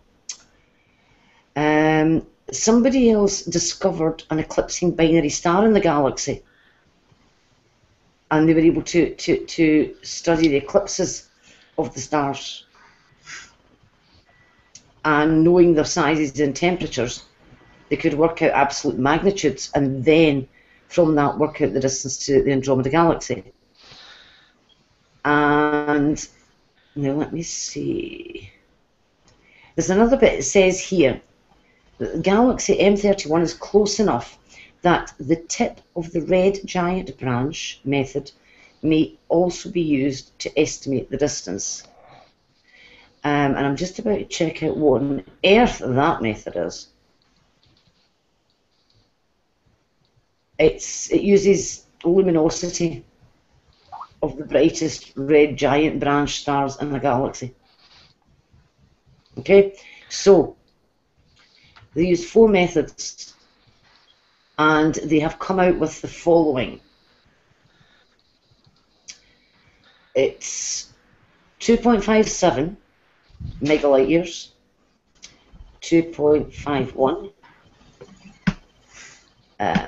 What was the next one? What's the next one? 2.5 and 2.56. So put them all together, you get a combined estimate of 2.54. So if you say 2.54 million light years, if you do your 2 pi r calculation, how many million times the speed of light is that? No, if you do your calculation based on that distance, Andromeda is travelling at 8,000 times the speed of light. No, 8,000 million. No. It's 8,000 times the speed of light, I think it was. Yeah, but it is 2.5 million light years away. Yes. So it has to go round the Earth. Yes. In 24 hours. So it was it. You need to work out the circumference, and then work out how long it's going to take. Basically, I think you've got 24 hours to do it in. And basically, I don't think you need to do a ratio of two things in order to cancel out something, and then you just rearrange your answers to get how fast the angular velocity is. Yeah, it had to be 8,000 times the speed of light. Now, what that figure is, I haven't calculated because there are so many zeros that my little brain just starts to blister. 8,000 times the speed of light. Yeah, but there are tangible ways to prove that we don't live in a geocentric system. Yeah. I mean, I think that one is pretty basic. Yeah, but you just ask them how did we get a lander on Mars? You can't get a lander on Mars with the trajectory we sent the lander on if the Earth wasn't moving. You know, what's their explanation? That all these scientists who have these calculations wrong actually got it right somehow by random chance? I mean, that's just a ridiculous thing. Nathaniel, I think one of the arguments that they use is the equations that the scientists used were basically Newton's equations. And as Newton was a Christian and also a creationist, he was using the right equations. Well, actually, you use Newton's equations, but you compensate with Einstein's. But I'm not familiar with actual calculations. So anything you send into outer space, you have to compensate with general relativity. You have to. So you cannot get something on Mars. You cannot land. I mean, you can't even get close to hitting Mars without compensating. I believe you can't even understand the orbit of Mercury relativity. No, you can't. In fact, that's a very good point. No, actually, yeah, that's also one of the first. Nice point, Paul. That was one of the first empirical tests of general relativity carried out by Arthur Eddington. It was the advance of the perihelion of Mercury that one of the first things that showed that Einstein was on the right. Was on the right track. Yeah, but my point is that you don't even have to calculate esoteric figures for them. Just say, how did they get the lander on Mars? If they sent, you can show them the trajectory. This is how they sent the lander. It goes around certain bodies, etc. That we quote unquote are assuming are rotating with the Earth, or around with the Earth. So how would your trajectory be any better? I mean, that's what I have to ask them. And if their answer invariably will be that the scientists are lying, then you just point out that they have to be the biggest conspiracy against in the world. Yeah. I think the issue is that again we go back to the problem of people probably not even understanding the question to get to even develop a conspiracy theory to how to explain it. No, I mean, look at Nephilim 3. Look at Nephilim Free. He's a geocentrist, and he goes on for hours. I mean, I haven't watched him in years, but he goes on for I hours agree. I mean, he is an outlier in the realm of creationism, though. I mean, you go onto any message board, you know, the battlefield being a classic example, and ask them that question, they'll just ignore it. They won't have a clue how to even comprehend it enough to come up with a bullshit excuse. Yeah, for most people probably, but I think that some people are just so, you know, perhaps Nephilim Free is one of those people who's basically leading the others in their ignorance, you know, in his own ignorance. So perhaps that's true too, but you know, you still have to ask the question, and if they can answer, well, fine, they can't answer, but then point out that they don't know enough to make a decision on the fact. Hello.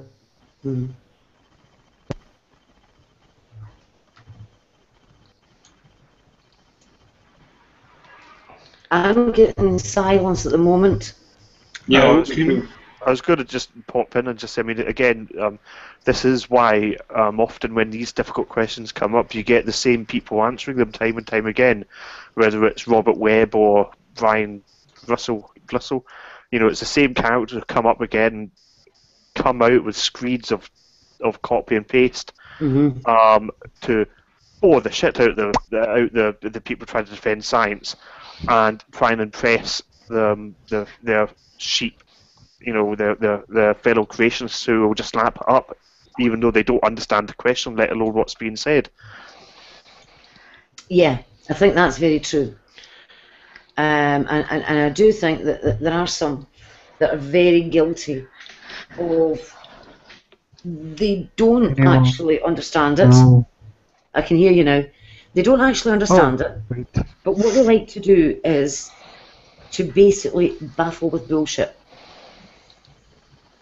So they will copy-paste screeds of information, often completely irrelevant to the point, and they will rely on those reading it either not to understand what they've posted, or to think too long, didn't read, okay, you found the evidence, you must be right. And it is baffling with bullshit. Yeah, that's why I always, for these people, I say, can you précis your arguments? Can you get it down to a couple of one-line points, and then you can talk from there?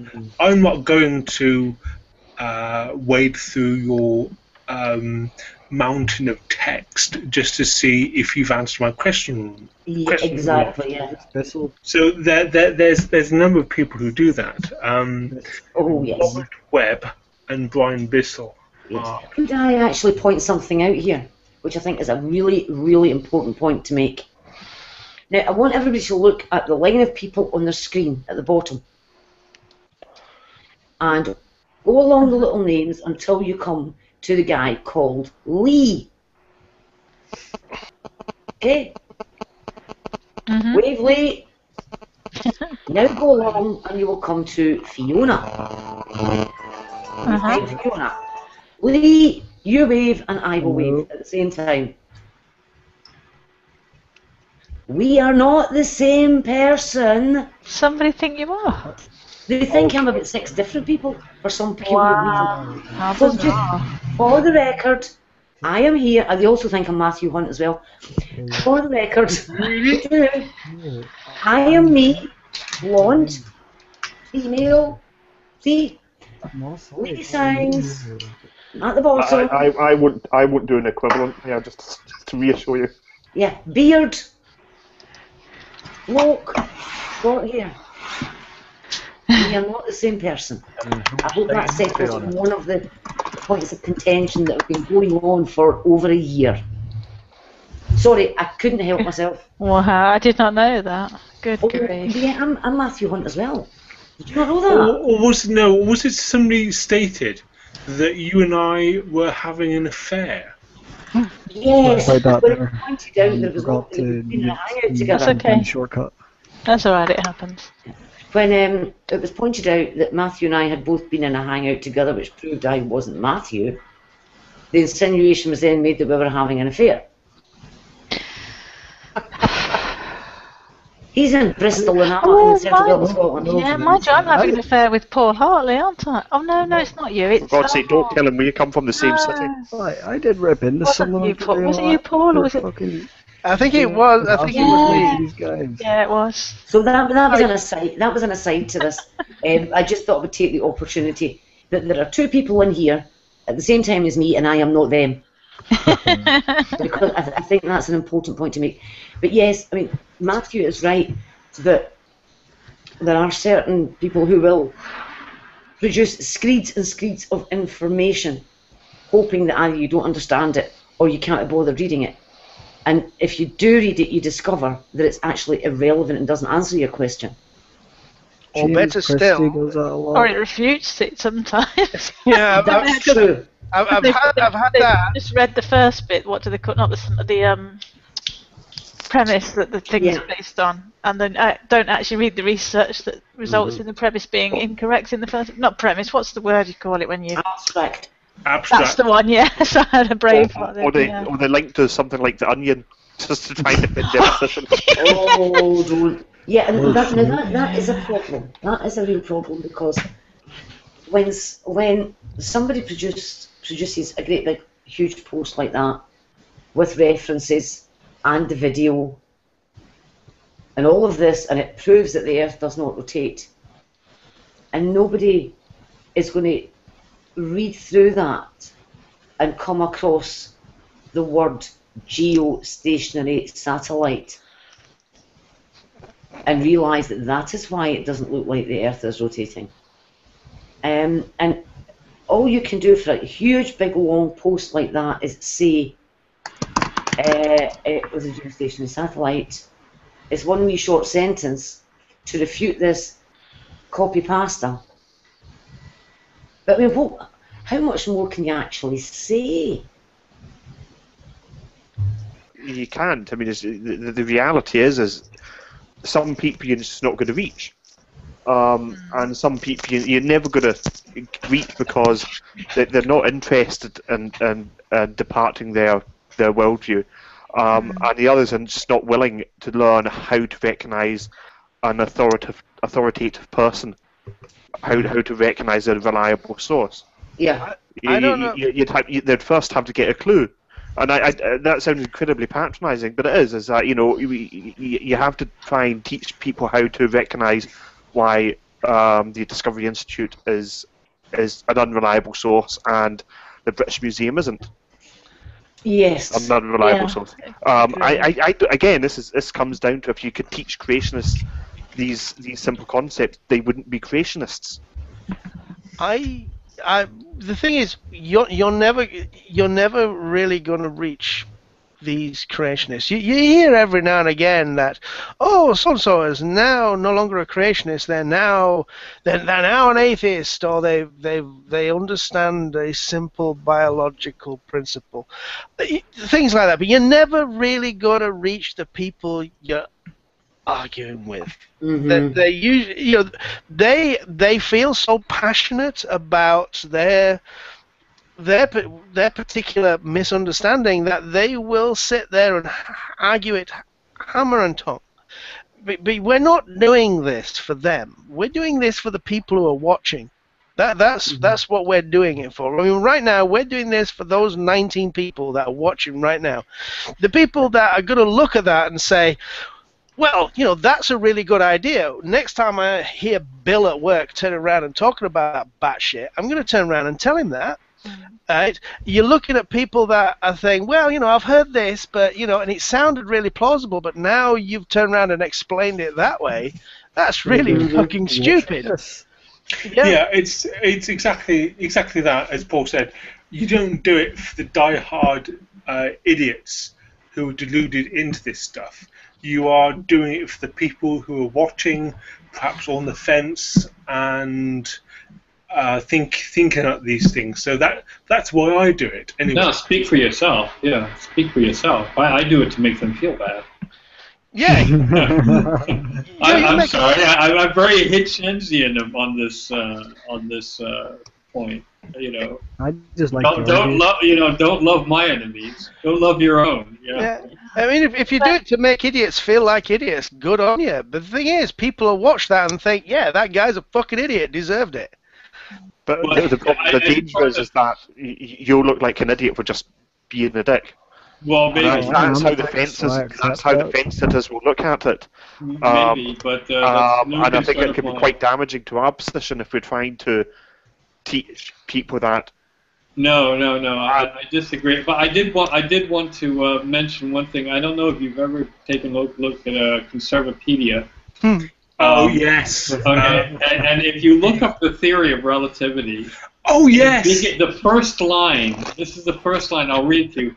The theory of relativity has been repeatedly contradicted by experiments such as precise measurements of the advance of the perihelion of Mercury that shows a shift greater than predicted by relativity, well beyond the margin of error. Okay, so this is right from their one of their bastions, which says relativity doesn't work. And my question to them: how many of these people are using GPS? On their phones? Yeah. It's mind-blowing. It's mind-blowing. The utter denial of anything that could possibly contradict their text. But that's engineering, not science. Also, on some other stuff like that, on that page, which is basically counterexamples to relativity, right? That's the one you're reading from. Yeah. Some of the stuff makes my blood boil. Oh, I know. Being a physicist, it's like, oh, you've got to be joking. It's like the lack of understanding of elementary physics is just I don't think it's not a lack of understanding. It's a denial. There's a difference. And this is why I say that this kind of stuff, I mean, the likes of Conservapedia, you look at that and you cannot correct it. It is so wrong that in most cases it just ain't even wrong, right? Yeah. That's when I say that it's potato. You cannot correct it. All you can do is point at it and say, "Stupid, stupid," and just point out what a mountain, but what an icon, a monolith, a monument to stupidity that really is. Well, I don't know if it. Again, I don't know if it's stupid. I've made this. I've made this argument before. It'll depend on this. The people who write this stuff are not stupid. No, they're lying. They're calculating and they're intelligent and they're trying to convince people and miseducate people. They're absolutely lying. Yeah. I was going to say in general. The thing we need to do is be cautious in our criticism, because the people who are reading it are uneducated and they just don't know better. And when we are criticising these people, we need to give them an exit strategy where they can reverse their position whilst still, to a certain extent, retaining faith without humiliating themselves to reverse their positions. Yeah. And this is where we've got to be cautious, is that, yes, the people who write Conservapedia need to be broken. The people that read it and are taken in by it need to be protected to a certain extent so they can reverse their positions while retaining faith. Yeah, because why they're not going to get it, and I put that in inverted commas of some, is going to depend on who you're talking to. Some of it is just downright lies for Jesus. Some of it is intellectual dishonesty, but I suppose that's a similar thing. You've got willful ignorance, and you've got cognitive dissonance. You've got, I mean, I'll freely admit, atheist who doesn't really understand a lot of science. Yes, there's some of us out there, Christian. I'm one of them. Some of them genuinely might not understand, and I think that's especially where Lee's coming from. If I were a Christian and I read the Conservapedia, I'd probably fall for it. Well, I probably wouldn't actually, because I'm not quite that. But you know what I mean. I know what you mean. It does depend on who you're talking to as to whether you should just try and break them, or try and be sympathetic and understanding and explain things to them. Yeah. Well, it depends I'm curious if the like the young Earth creationism, has anyone called it the new woo? Woo-woo stuff, like UFOs. It's right up there with UFOs and stuff. Yeah. I do. I'm just going to check something out because that has actually got me interested. The thing is, I actually agree with you on the basis that the people who are reading it do not know what on earth, just do not know just how broken it is. And you're right, the people who are writing it, they do. And it is those people that you take the piss out of. I'm not advocating for taking the piss out of people that don't know any better. Right? Yeah. What we need to be doing is we need to be pointing out that their source of information is seriously flawed. I mean, I think the thing is, though, I mean, I've been on, there's a radio program, it's called Brian Taylor's Big Debate, and I've been on there, I think it was with Richard Lucas, who's one of the resident fundamentalist Christian who they got to go on, and nobody knew that GPSs only work because of it compensates for the relativity. Nobody knew that, and I think you'll probably find the average man on the street doesn't know that either, let alone whether they're a Christian or not a Christian or a creationist or not a creationist. Yeah, indeed. So, I fully admit to not knowing that. Yeah, it's a requirement, actually. Yeah. It's and I really have no trouble with people not understanding. Yeah. But there are some people who do not want to understand. Yeah. And that's the trouble, in my opinion. Yeah. Right. Well, that's where you've got the willfully ignorant, isn't it? Yes. So one of the things I'm doing now is I'm writing a short set of notes, hopefully for people who don't understand it. There's not going to be much math in there. I'm going to try and explain the 4 laws of thermodynamics. And I'm going to try and explain why the second law of thermodynamics termed in terms of entropy. Yeah. In terms of entropy, does not imply that evolution can't happen.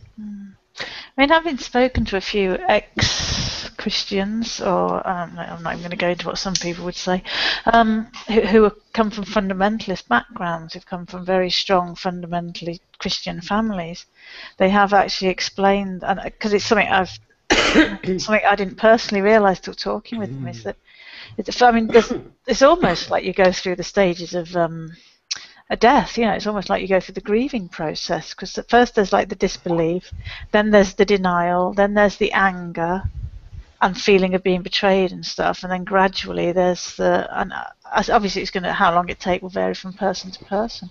But yeah, I think even if you've been brought up, it must be quite scary to start to let go of everything. Even if you know it's wrong, even if you're intelligent enough to grasp the science, I think if you've been brought up, you've then got to be letting go of everything you were brought up with, and that must be scary, even if you know.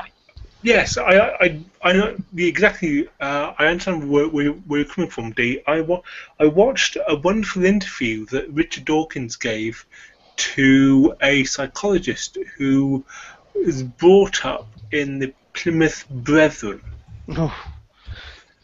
And I think it's on Richard, the RDFS. Yeah, it is. I've seen it. Yeah.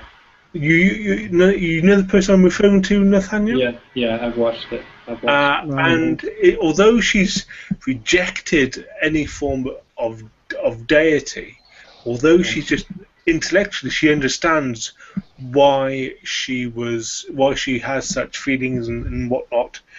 When the word hell is mentioned, she still gets that scared feeling. Yeah.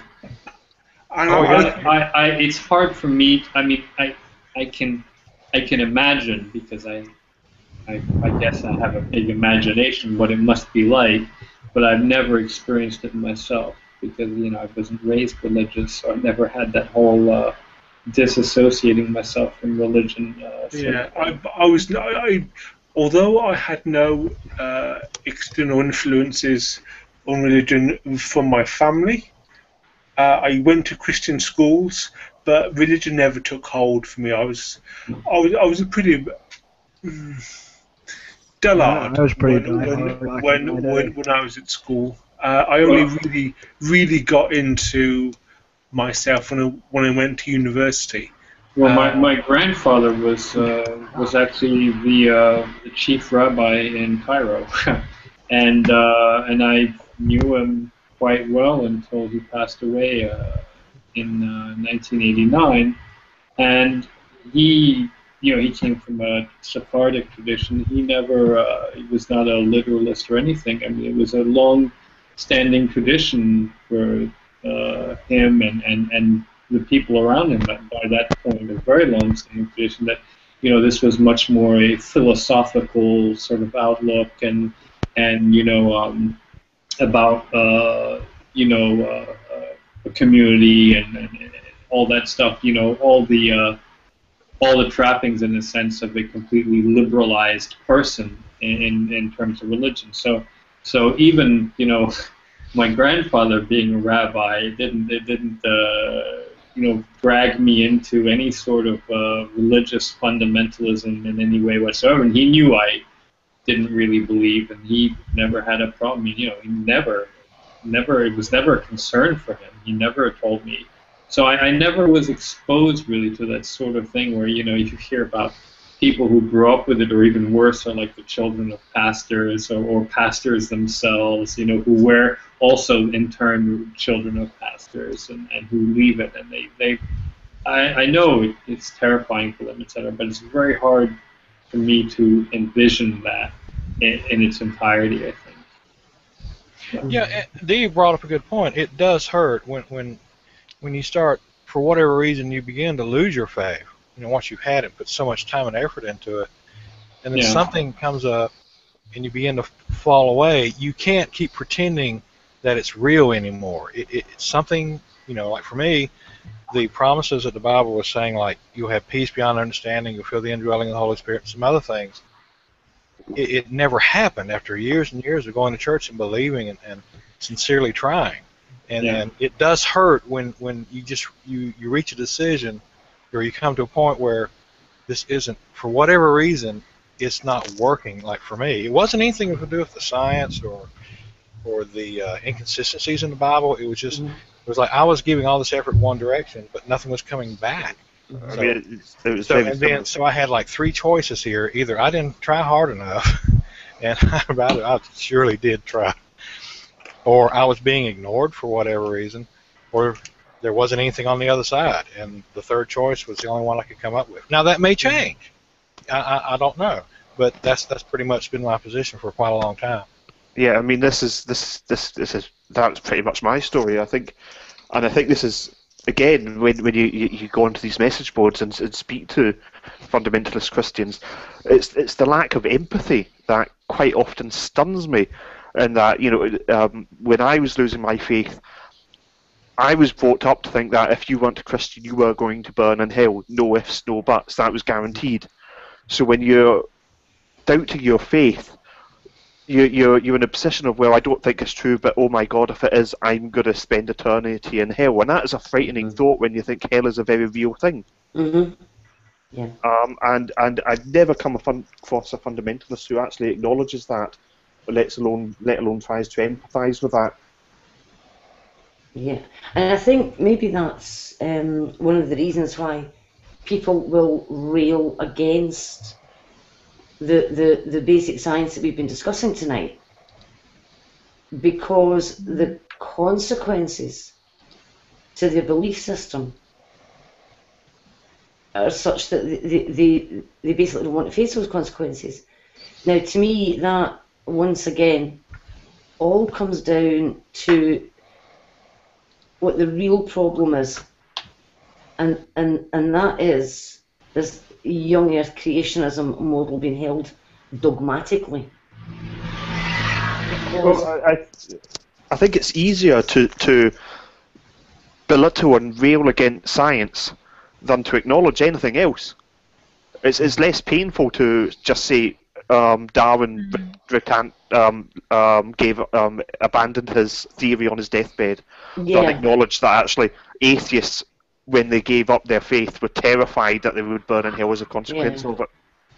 But then the question becomes, I mean, how far are they willing to take this? Because it's one thing to say about evolution, but it's another thing when we discuss something like Joshua's Long Day and what they're taking issue with is very, very basic maths. And as someone else pointed out, I think it was Matthew, they will say that your measurements are wrong, whatever. They will give excuses about that, and yet they will happily use their GPS. And it's that contradiction that they claim that something is completely wrong in science, and yet will happily use the fruits of that. Yeah, it's that cognitive dissonance, isn't it? Yeah. I mean, it's a difficult one for me because I don't want to ever be the cause of anybody losing their faith. But at the same time, I can't just sit and agree with a lot of the pseudoscience that gets peddled. But I mean, you don't have to lose your faith to accept science, because, well, as we know, that you may have to change your denomination, perhaps, if you come from a very like Calvinistic. I'm not quite sure which denominations don't accept science. I'm more familiar with the ones that do. But Calvinists are more just everything's preordained. Oh, right, but yeah, certainly it's the Bible literalists I think we have an issue with here, isn't it? Well, a lot of the presuppositionists are Calvinists, actually. Yeah. They come from a Calvinist tradition.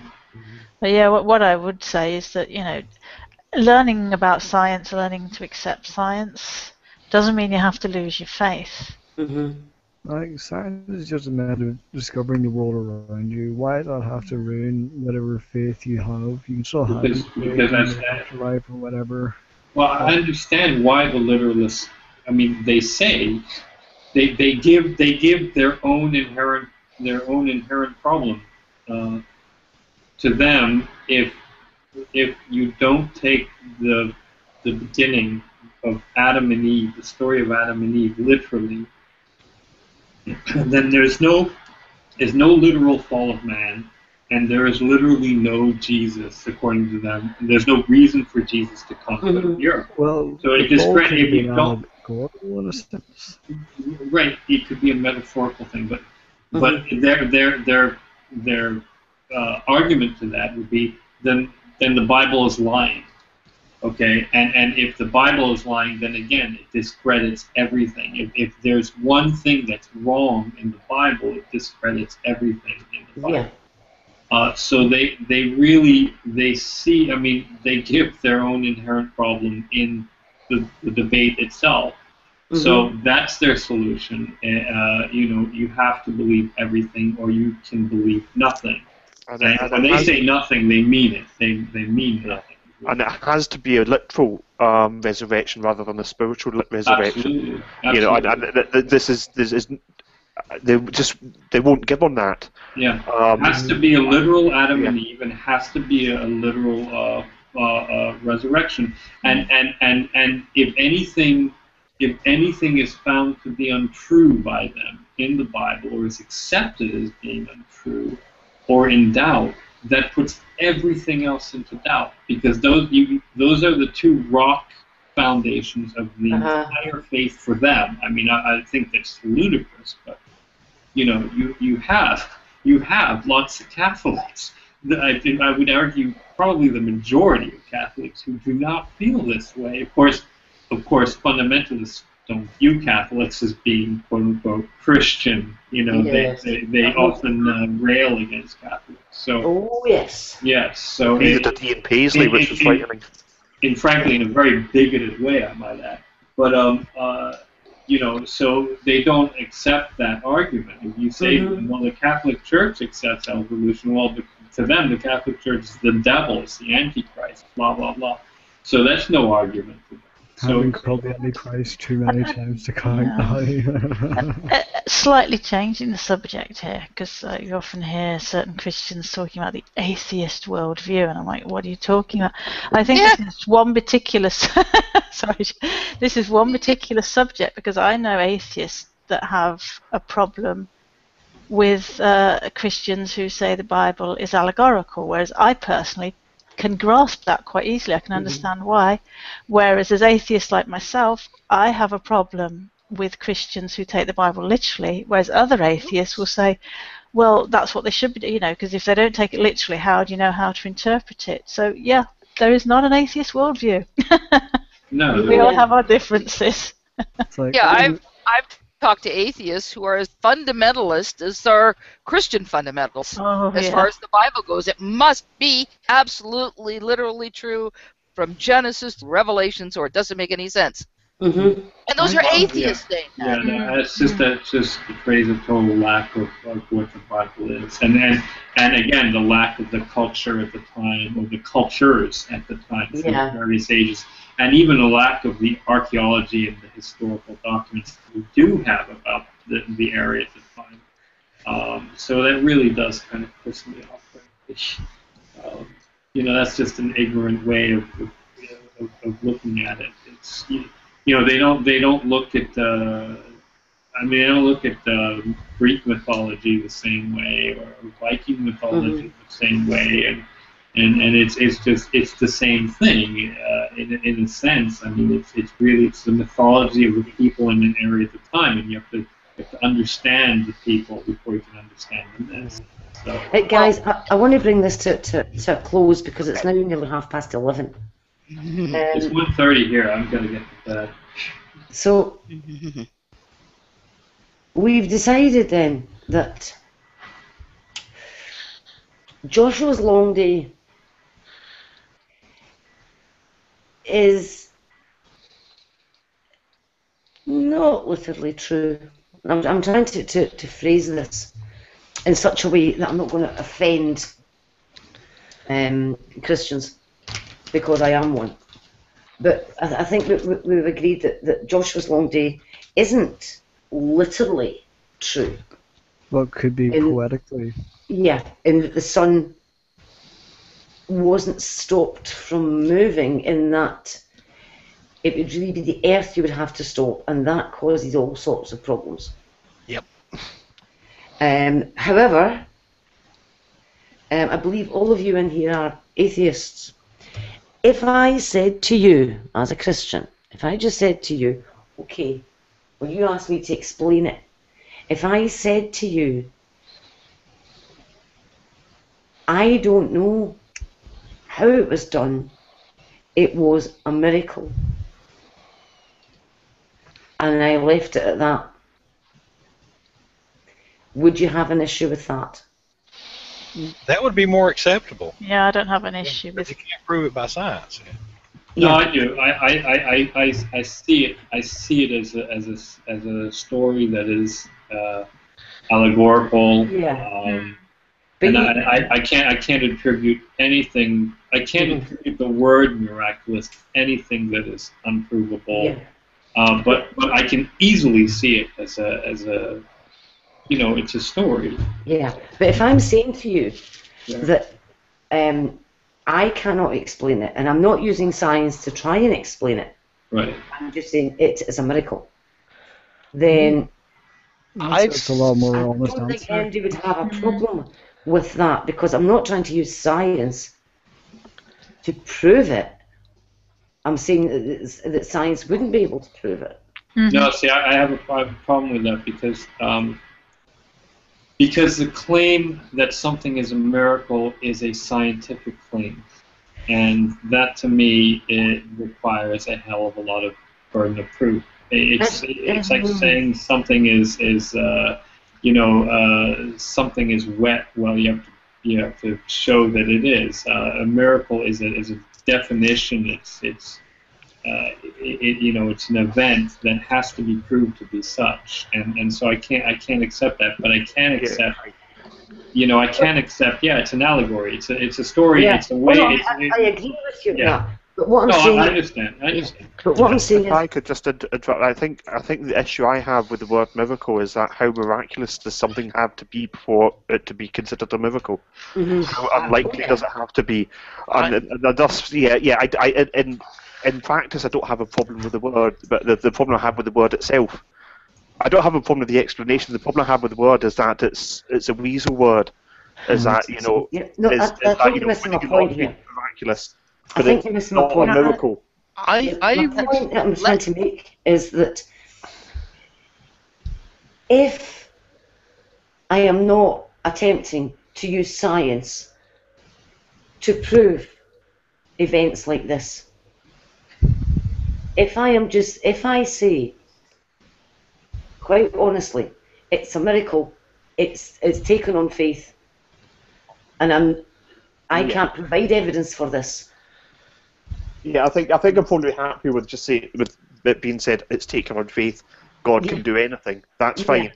It's just that's what I'm trying to get at, because I think a lot of the argument comes when people attempt to use science to explain this. Yeah, I don't understand why any Christian would try to use science to explain biblical events, because to me it's one of two things. It's either some, I'll just use the word miraculous for now, but obviously there's other ways of putting it. It's a miraculous occurrence that God did, or it's allegorical. It could almost be both as well. It's like allegorically he miraculously did this. So I don't have an issue when people say it's a miracle. I think, okay, that's the point I was making to somebody last night, that it's this trying to use the science and not being honest and saying it's based on faith. I think this is where the bone of contention lies most of the time. I agree with you there. Yeah, and it was like last time, y'all was showing that the events that are as described in the flood cannot be explained scientifically because there would end up a molten heap floating in space, for many reasons. When occasionally when Christians say, "What would it take for what proof would you need? What evidence would you need, or what proof would you need to accept God exists?" And it's like, excuse me, isn't that like, well, some will believe isn't it supposed to come through you via the Holy Spirit, or Jesus will call you him? It's a faith thing. You're not supposed to produce proof. Okay, but here's the thing. If you say, let's say I'm willing to accept you don't want to use science to say it happened. You say it's a miracle. That in itself says it did happen. Now, but I'm taking it on that is taking it on faith that it happened. Right. Okay, but wait. So Lee said, what are the qualifications for a miracle? I would think that the sun being stopped in the sky, regardless of whether you think there's a geocentric or heliocentric problem there, the sun being stopped in the sky would classify as a miracle. So if you say it's a miracle, yes, it happened by definition of it being a miracle, and a miracle it makes scientific claims. So I can't accept that as being a way of saying, no, I'm not going to use science. Saying something was a miracle does two things. It did happen, and you don't have to use science to explain it. No, I don't think so, because in saying it's a miracle, I don't think you're using science there. You do, because the miracle by itself is a scientific claim. It is actually a scientific claim on the basis that it is the answer that you are left with after all other answers are found to be... Yeah, this is what I'm trying to say. If when you're claiming a miracle, what you'd be saying is it's something that it can't be explained by science because it goes against the science that we know. But it's not a scientific claim in and of itself. All it is saying is that science can't explain it. And I think we've shown that science can't explain that. Because science, there is no way we can use science to explain why the passage would say the sun was stopped in the sky, when in actual fact the only reason it seems to be moving across the sky is because the Earth is rotating. So straight away we have a problem with that. No, because you see, because science is defined by several things. One of them is observable facts. And if you say that the sun stopped in the sky, that's an observable fact according to the claim, and therefore falls under the purview of science. Whether or not current science can explain it or not, it's still an observable fact and that means that it has something to say in the scientific arena. That in and of itself is a scientific claim. I mean, just on a very basic level. Yeah, and that's what I'm saying. And science can be used to show that it can't happen. I think I see where Fiona's going. Like say, okay, I think someone that is Christian and they accept all the about the miracles and stuff. It is a more honest answer for them to say, yes, it was a miracle. It cannot be explained by science. And when they're trying to explain it by science, they're being dishonest. Yes, is that what you mean? Yeah, that's the point I'm trying to get to. That's a good point. It's a miracle, and then try and use science. I think it probably, and I know that there is a certain insulting connotation with it. I think it would probably be best explained as magic, as opposed to miracle, because of the definition of a miracle being against being against nature. Being against nature, whereas magic, you can turn around and say, is God done it? And I believe it. And I think that's what you're getting at, is if a person is to say that, yes, I'm going to argue for this actually being a historical event, the word that you're using is it's a miracle, and I think that the objection to that is that a miracle is a miracle drug, miracle solution. It is actually a scientific statement. However, if you were to say, yes, God did it using God magic, then that would probably be more conducive to the room. Right, I see what you're getting at. I do see what you're getting at. But to answer your question, I wouldn't be okay with it even if they said it was magic. I would just have to say they're wrong.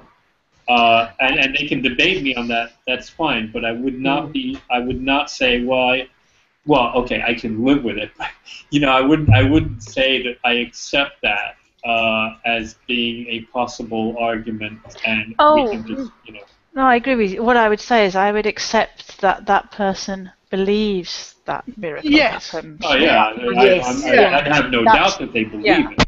Yeah. I personally wouldn't go, oh yeah, in that case, yeah, sure, if that's what you say, then that's, I'm not. That's why I used the word. That's why I used the word faith in there. Yeah. Right. Because they're taking on faith. Wouldn't you accept that as a more honest explanation? Right. That's what I would think. Right. As faith. And because I think we're getting a little too hung up on the definition of the word miracle, because I have a completely definition from what you guys are using, and you can get hung up on semantics and what words mean to different people. Because the way I grew up, a miracle does not have to be against science or against reality. It can be something specifically timed to create a certain event. For instance, the parting of the Red Sea, which is actually the Reed Sea, could end due to a tsunami, and that is a naturalistic event, but the timing made it a miracle. So I have a different understanding of the word miracle than you guys do, and that's where I think part of the problem is what do you mean by miracle? But to me, if someone says, by faith, this is what I believe, regardless of whether I can explain it or not, this is what I believe, that is a more honest answer than trying to play screw around with science and just sort of try to jam it in there and make it fit like the square peg in the round hole, with the big old sledgehammer. I think that's the point I'm trying to make. That I think if you are being honest and you say, well, I believe this on faith, and that's it, then I don't think there is an argument to be had. Yeah, no, there isn't one. Because you're just saying, look, to me, that's how it is, and you're not trying to say to somebody else that they are wrong. You're not saying, it definitely happened. What you're saying is, on faith, you believed it happened. Yeah, literally that's the only claim that you're making is just a claim to your own faith. Yeah. I would suggest I mean, being argumentative, I would suggest that believing things on faith isn't necessarily a virtue. Yeah. But ultimately, I'll that's accept a that. personal position to take, and that's your right, and it's your personal position. And this comes down to a difference of worldviews, I think. Yeah. But Yeah, I'm trying to look at how Sorry. the conversations like this can go on without some of the bile and vitriol that comes into it. Because I think where the arguments really start is when people try to shoehorn the science in. Yeah. I think that is the real bone of contention. Yeah, Just I like the agree younger there. creationists, they try to take billions of years of pretty much proven, observable, science, what science has shown to be like the age of the universe. And they're trying to take all these billions of years and cram it into 6,000 years. It don't work. It's like they're so desperate to prove that there was a young Earth, and they're trying to make it look acceptable by using science and fail miserably, but they will not admit it. Mm-hmm. Yeah. You could like me as an atheist now, I would not accept the young Earth creationism anyway. It just don't sound right, and you sure can't do it on science. But if they're like I said, if they're being honest and say, well, if it is 6,000 years young or old or whatever, it's a faith belief. That you can kind of look at it from where they're coming from and say, well, that is more honest than trying to do all this stuff about cramming, like you said, shoehorn science in. Mm-hmm. Yeah, but I would still have fundamentally just as much of a problem with it as I do when they try to push science in as well. Yeah, I think it's. But if they're just saying their faith, they're not trying to convince you. They're saying, look, this is just what I believe. Mm-hmm. It's being spiritually honest instead of intellectually dishonest. Yes. Yes, absolutely. Good one. No, because here's the thing. Is it the thought? Is it because it's inoffensive simply because it's taken on faith? I mean, there's a lot of things people could take on faith that they don't have to go around pushing in somebody else's base, and at the same time, it's bad for society. Oh, if they're taking it on faith and they're not shoving it into society and they're not trying to get it into the education system and they're not trying to make policies and they're not trying to force other people or I was going to say castrate them, castrate. Castigate. Yeah, ignore, disenfranchise people. That's not the right word. My brain. Castigate. Castigate is the word. Everybody in Sorry. here. Yeah. Castigate was the word I was looking for. If they're not trying to do that, then I don't have issue with their faith. Okay, but here's a question. So there are lots of people who go around. Well, not lots, but there are some people who go around believing that they're Napoleon. And they are put into psychiatric wards, and they're not necessarily harming anybody, but they firmly truly believe that they are Napoleon or Jesus Christ or whatever. Here, there's a thing here in Jerusalem, 45 minutes from me, called Jerusalem syndrome, where it's actually a very well-known psychiatric symptom.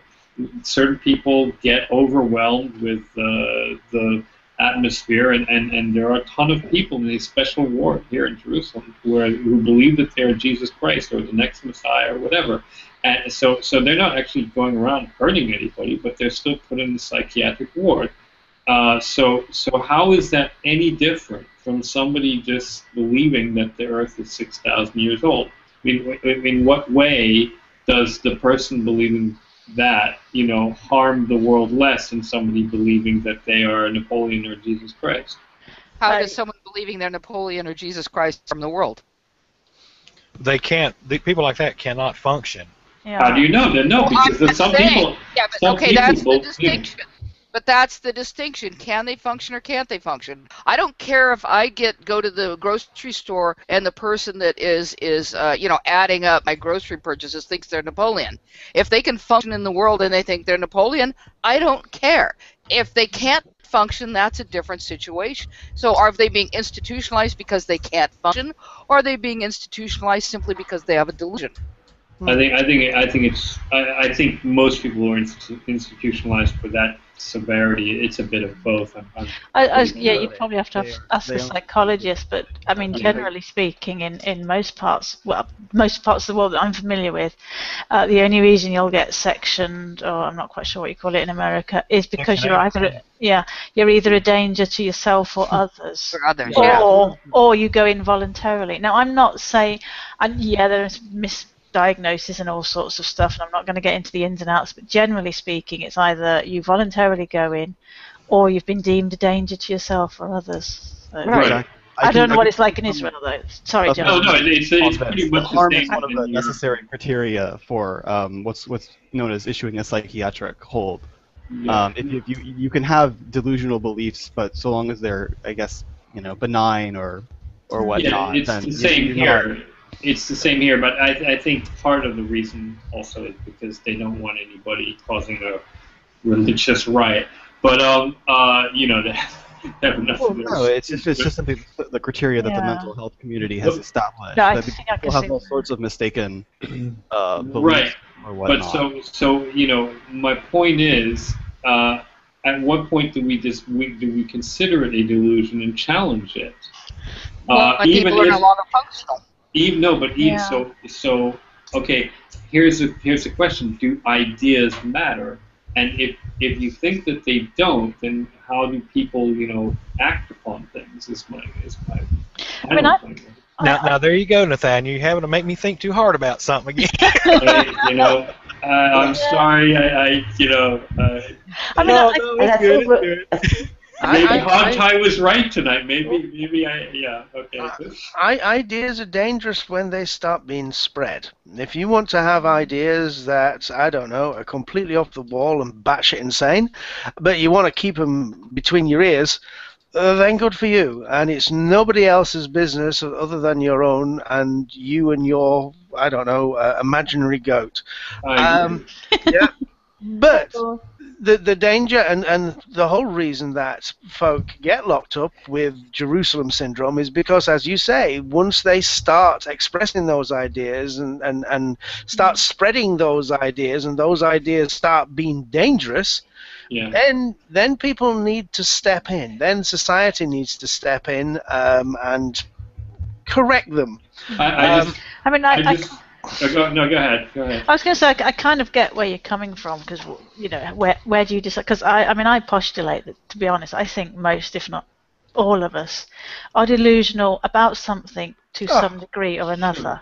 Well, where do you draw the line? I just wanted to mention that there was a very interesting article written, I think, about a year or two ago. I think it was in the New York Times. It was a very long article about Jerusalem syndrome, but there was this very funny part where they talked to one of the psychiatrists who's in charge of this ward, and he said, one of the funniest moments in your life is when you are in a room with two people who believe that they are Jesus Christ, arguing against each other and damning each other to hell for being a blasphemer. Oh my gosh! And it just made me realize, there's some. The irony there would be just absolutely wonderful to watch. Of course, it happens all the time there in that ward. It's a bit like the end of Spartacus, wouldn't it? I'm Jesus. I'm Jesus. But this is a real phenomenon. It's not. I might add. It's not only people who believe they're Jesus Christ. There's some people who think that they're a prophet Isaiah or King David or whatever. But it happens in Jerusalem because of the overwhelming religious sensation they get in the old city. It's a very well-known phenomenon, and it's been written about in many other places as well. Can I just say we've wandered way off topic again? It's my fault. Yes, I know it is. Yeah. I've been watching you. Yes, it is your fault. Yes. Again. We've got our eye on you, young man. Yeah, I know. I feel like I'm about to be spanked. Okay, well, here you go. See, you don't Go have to your your camera room on. right now. If you had your camera on, I'd ask you to hold out your hand. Yeah, and I'd the back of it. I'll cough the back of your head.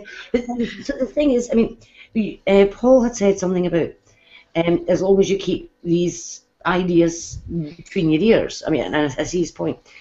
I think this is one of the reasons why I'm doing these hangouts, because I think some of the if you're able to show that there are certain parts of the Bible that just cannot be taken literally, then it does sort of pull the rug out from under the dogmatic ones who would want to see some sort of theocracy, or who'd want to see the creationism taught in schools, and this is why I'm trying to do it in small pieces. This is why it's been split so far over 2 Sundays, with dealing with the flood, dealing with this one, and I'm still trying to think what I'm going to deal with maybe next Sunday.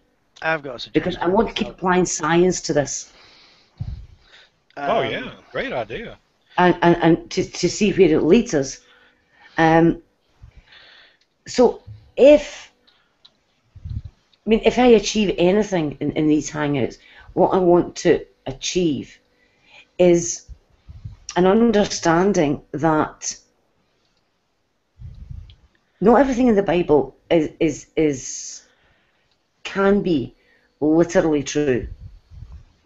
That's right. There can be some basis for truth in them.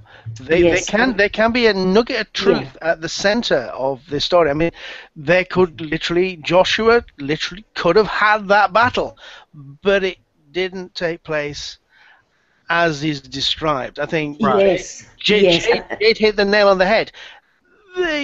It was a long day. It could have been, the moon and things like that. There is a basis for it, but not literally as is written. Yeah, and I see most of the contentious stuff does tend to be coming from biblical literalists. I mean, they're the ones that are going with it, the young earth creationism, etc. And while I didn't want to deal with young earth, etc., and creationism in the first of these hangouts, because I think that's quite a topic, and you'll get me on my soapbox on that one.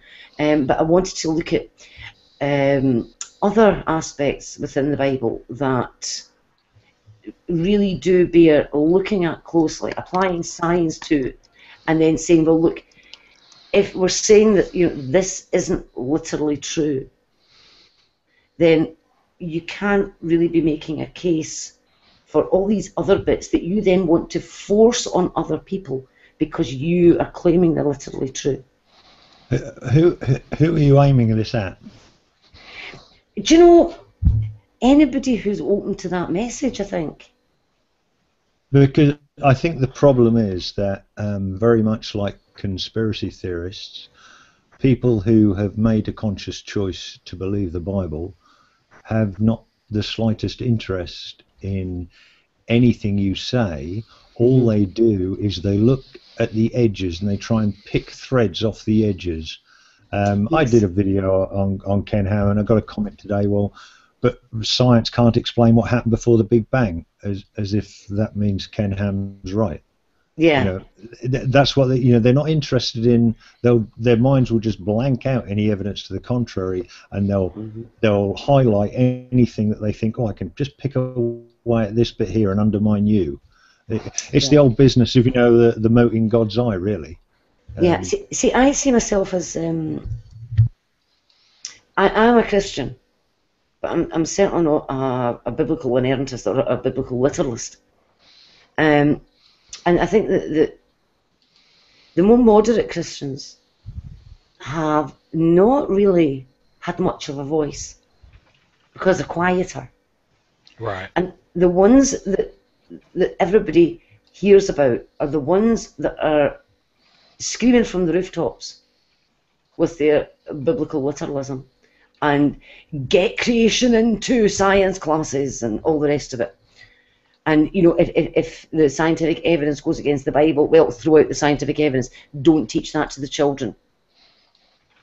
And that, I think, that's what I'm trying to fight against, because, as I say, the moderate Christians who don't have a problem with science and their faith are quite quiet. Is this a problem though with the media? And that, you know, when the media want a news story, they'll go to the likes of Richard Lucas of Salus Dundee to get some really newsworthy comments on why homosexuals shouldn't be allowed to marry at all. While they'll ignore the likes of the Quakers, who are more than happy for same-sex couples to marry and will campaign for it. Yeah, because there is no story if there's no debate. Yeah, No, but I don't think you can. Okay, I don't think you can say it's the media's fault because. Oh no, I'm not saying entirely. No, I think it's a contributing factor. Right, no, but I'm not entirely sure it is, because, you know, the media wouldn't be asking Christians what they think about gay marriage if fundamentalist Christians weren't pushing it to being illegal. Yeah, I know, but I think it comes down to who's shouting loudest rather than who has the majority position. Yeah, no, it's more about making the media don't tend to go and interview the moderate Christians when it comes to allowing same-sex marriage. No, because when they had the Anglicans voting on same-sex marriage, it was a big news story, and it was a big news story because it was liberal Christians who were speaking out against, you know, the fundamentalists, etc., which was a rare occasion of them in the news for confronting them. But my point is, it's not just about screaming the loudest, but it's about making policy that affects others, and that's what the media is interested in. Yeah, if little hangouts like this can make some people think, or could give some people some information that they hadn't considered, then I mean, it doesn't matter that I don't end up getting through to any of the more fundamentalist Christians. I think you might. I would like to think that maybe I'm showing people that there are other options as well. Now, I'm not trying to. Please don't get me wrong. I'm not here to convert anybody to Christianity. That's not what I'm here for. All I want to do is apply the science to some of these, what I would call, outrageous claims made in the Bible. Or, sorry, made for the Bible by fundamentalists. Mm-hmm. And when you start to claim that every single thing in it is absolutely, literally true, everything in it happened, mm-hmm. As soon as you say to one of them, well, what about the parables? Oh, yeah. Then suddenly, you are all the demons of hell. And because they do not want to listen. But little things like that can make other people stop and think. And I think that's what I want to do. I want to make people stop and think. And that not all Christians are raging fundies. We don't all think that the planets and the moon don't exist. We don't all think that the Andromeda Galaxy goes at 8,000 times the speed of light. Mm. And we understand that a video from a geostationary satellite will show no rotation of the Earth. You know, it's because the impression that you get from the loudest shouters is that you basically have to check your brain at the church door. Yeah.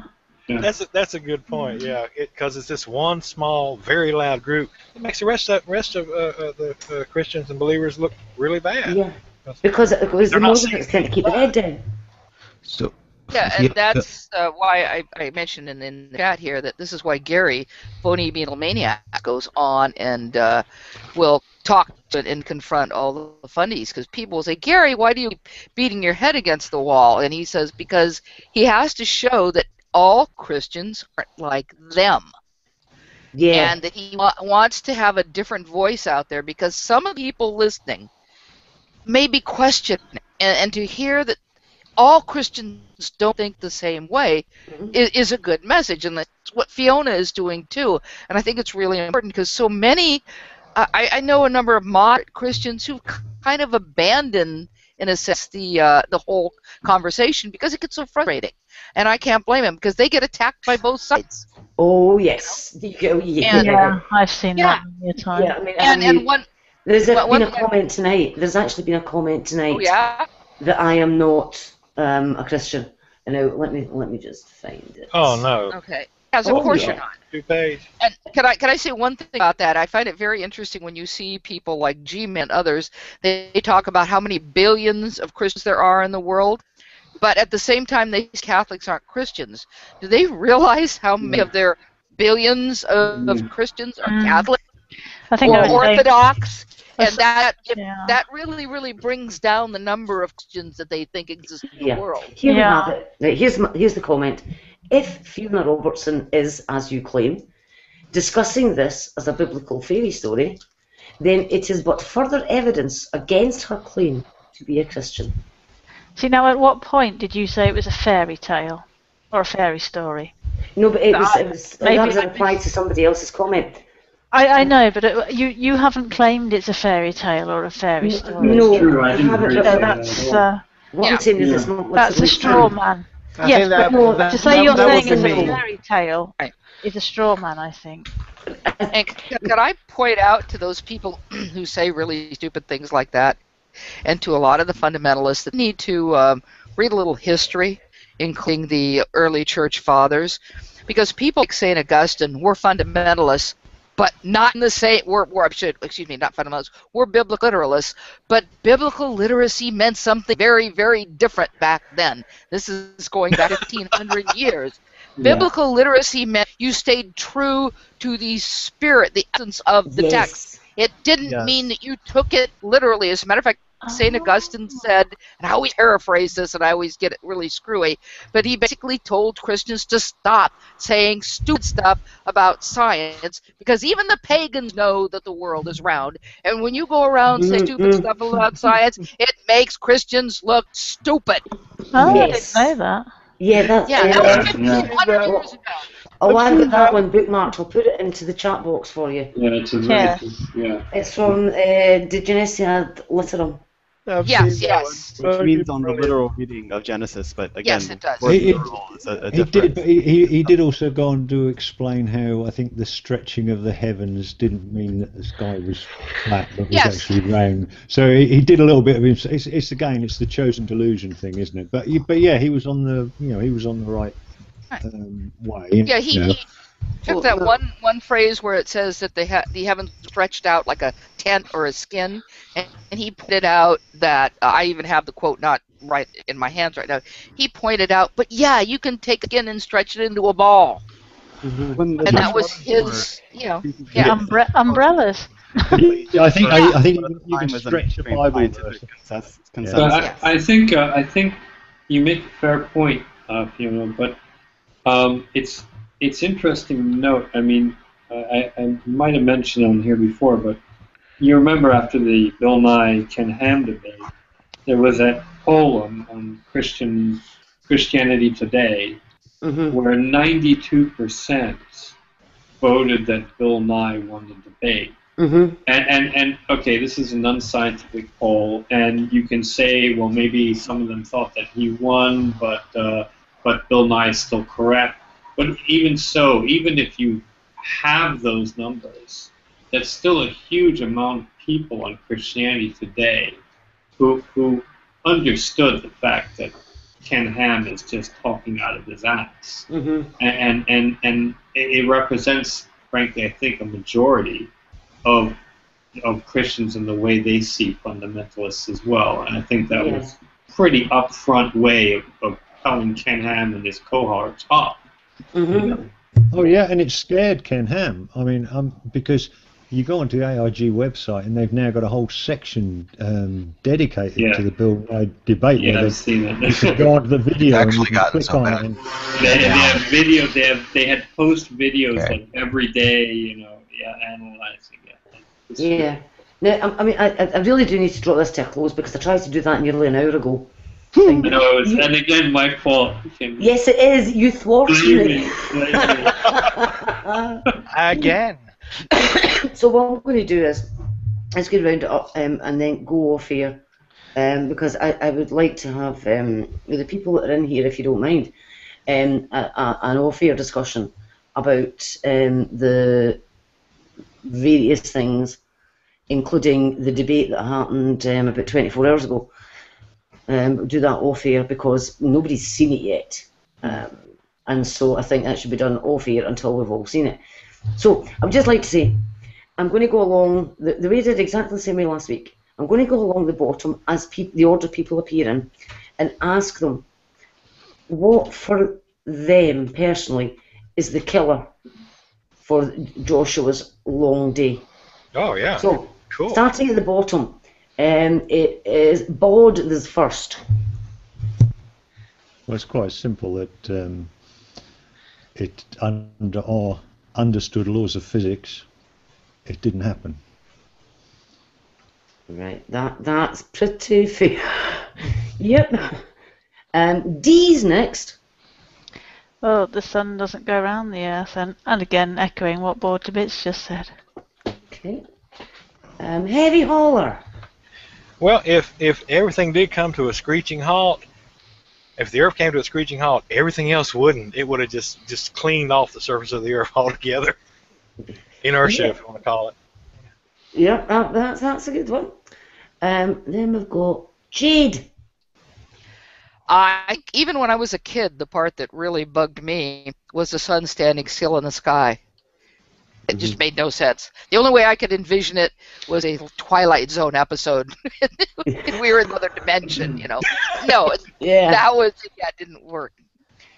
Yeah. Right, now who have we got next? John. Oh, sorry. I didn't know we were going out of order. No, it's the order I've got them. Oh. Well, for me, I'll try this. I could give a very long answer, but I'll try and give a very succinct one. There is no killer. There is only really a killer if you read it in a sort of strictly historicizing, literal understanding of the text. But I'm an Orthodox, and we have a more, I guess, nuanced, or I guess as some people on YouTube would say, unchristian sort of a hermeneutic process. But so that's my 2 Amen. Lee is next. I think it's been said. It can't happen for the same reason cars have seatbelts, inertia. Yeah, fair enough. Nathaniel the Troublemaker. All right. That's my new nickname. I will actually give a different answer because all the scientific ones have been given, and I agree. There is no other corresponding historical document to say that this happened. And if other people in the entire world noticed, I mean, if the sun stood still, other people would have noticed and would have written it down, and they didn't. I think that in itself is clear evidence that it didn't happen. That's a very good point. Actually, we didn't really cover that. Yeah, excellent point, that. I like the historical aspects too. Right, now it's the giggler himself, Paul. I would say that the biggest clue that this is woo is that the only way that the story can actually be made to make any sense whatsoever as it is actually written is in an alternate universe where the world is flat and the sun and the moon go around the world. go around the disk. This could only happen in Terry Pratchett's Discworld. It really, really could. Yes. Yeah, yes, I've read that Science of Discworld and a few of the others on that subject. They're excellent. Yeah. Right, Seth. Hi. So yeah, it's obviously it's a story written by people who are ignorant of the basics of astrophysics. Yep. So I think this is one of the things we're all coming up with very brief answers for this one because I think it's so easy. I'm just going to be awkward and I'm just going to say that giving the benefit of the doubt to some of the geocentrists and having done the calculation that I did, I just cannot believe that the Andromeda Galaxy can go 8,000 times the speed of light. And on that basis, Joshua's long day didn't happen the way some are choosing to interpret it, as in the sun stopped moving. So there we have it. That's another part that we've now dealt with. So the floods has been done, and we've done Joshua's long day. What's next for next Sunday that'd be worth having a look at scientifically? Somebody's already said it. Sodom and Gomorrah. Paul said it. Yeah. Yeah. Excellent. Right. Sodom and Gomorrah. Okay. So it's going to be. Let me think. How will we word this one? Next week it will be the science of Sodom and Gomorrah. Yeah. Right. We'll go for that then. Okay. Oh, cool. Sure. Yeah, that one should be fun. Because there is a name that will come up in that one. Oh, yes. A certain Mr. Wyatt. Yes. That could be a good one. Bullshit Wyatt. Yeah. So until next week, I hope everybody who's participated enjoyed themselves. Oh, yes. Oh, yeah. I just hate I came late. I took a nap and didn't get up in time. You slept? You slept? Yeah, it was a really long nap. I didn't mean for it to Was be it a that really long day? Is it a long day? Get in the corner. Just get in the corner with Nathaniel right now. I was only late because the sun stood still and I reset my watch. Do I have to... You know, see when we go off here, Heavy Hauler and Nathaniel are getting spanked. I'll wear a dunce hat next time, you know. No, you don't need to wear your dunce hat. And you just keep doing what you're doing because it gives me a chance to spank you off here again. Okay. So, I hope the people who watched this enjoyed it. I'm sure that they've got quite a lot to say in their comments. They've already had some in there, and I'm not a Christian again. Oh, been there, done that, bought the t-shirt, sick of it. So I want to thank everybody for participating. It's been, I think it's been very interesting, and I hope you'll be able to join me next week, and we will discuss Sodom and Gomorrah and the great balls of fire.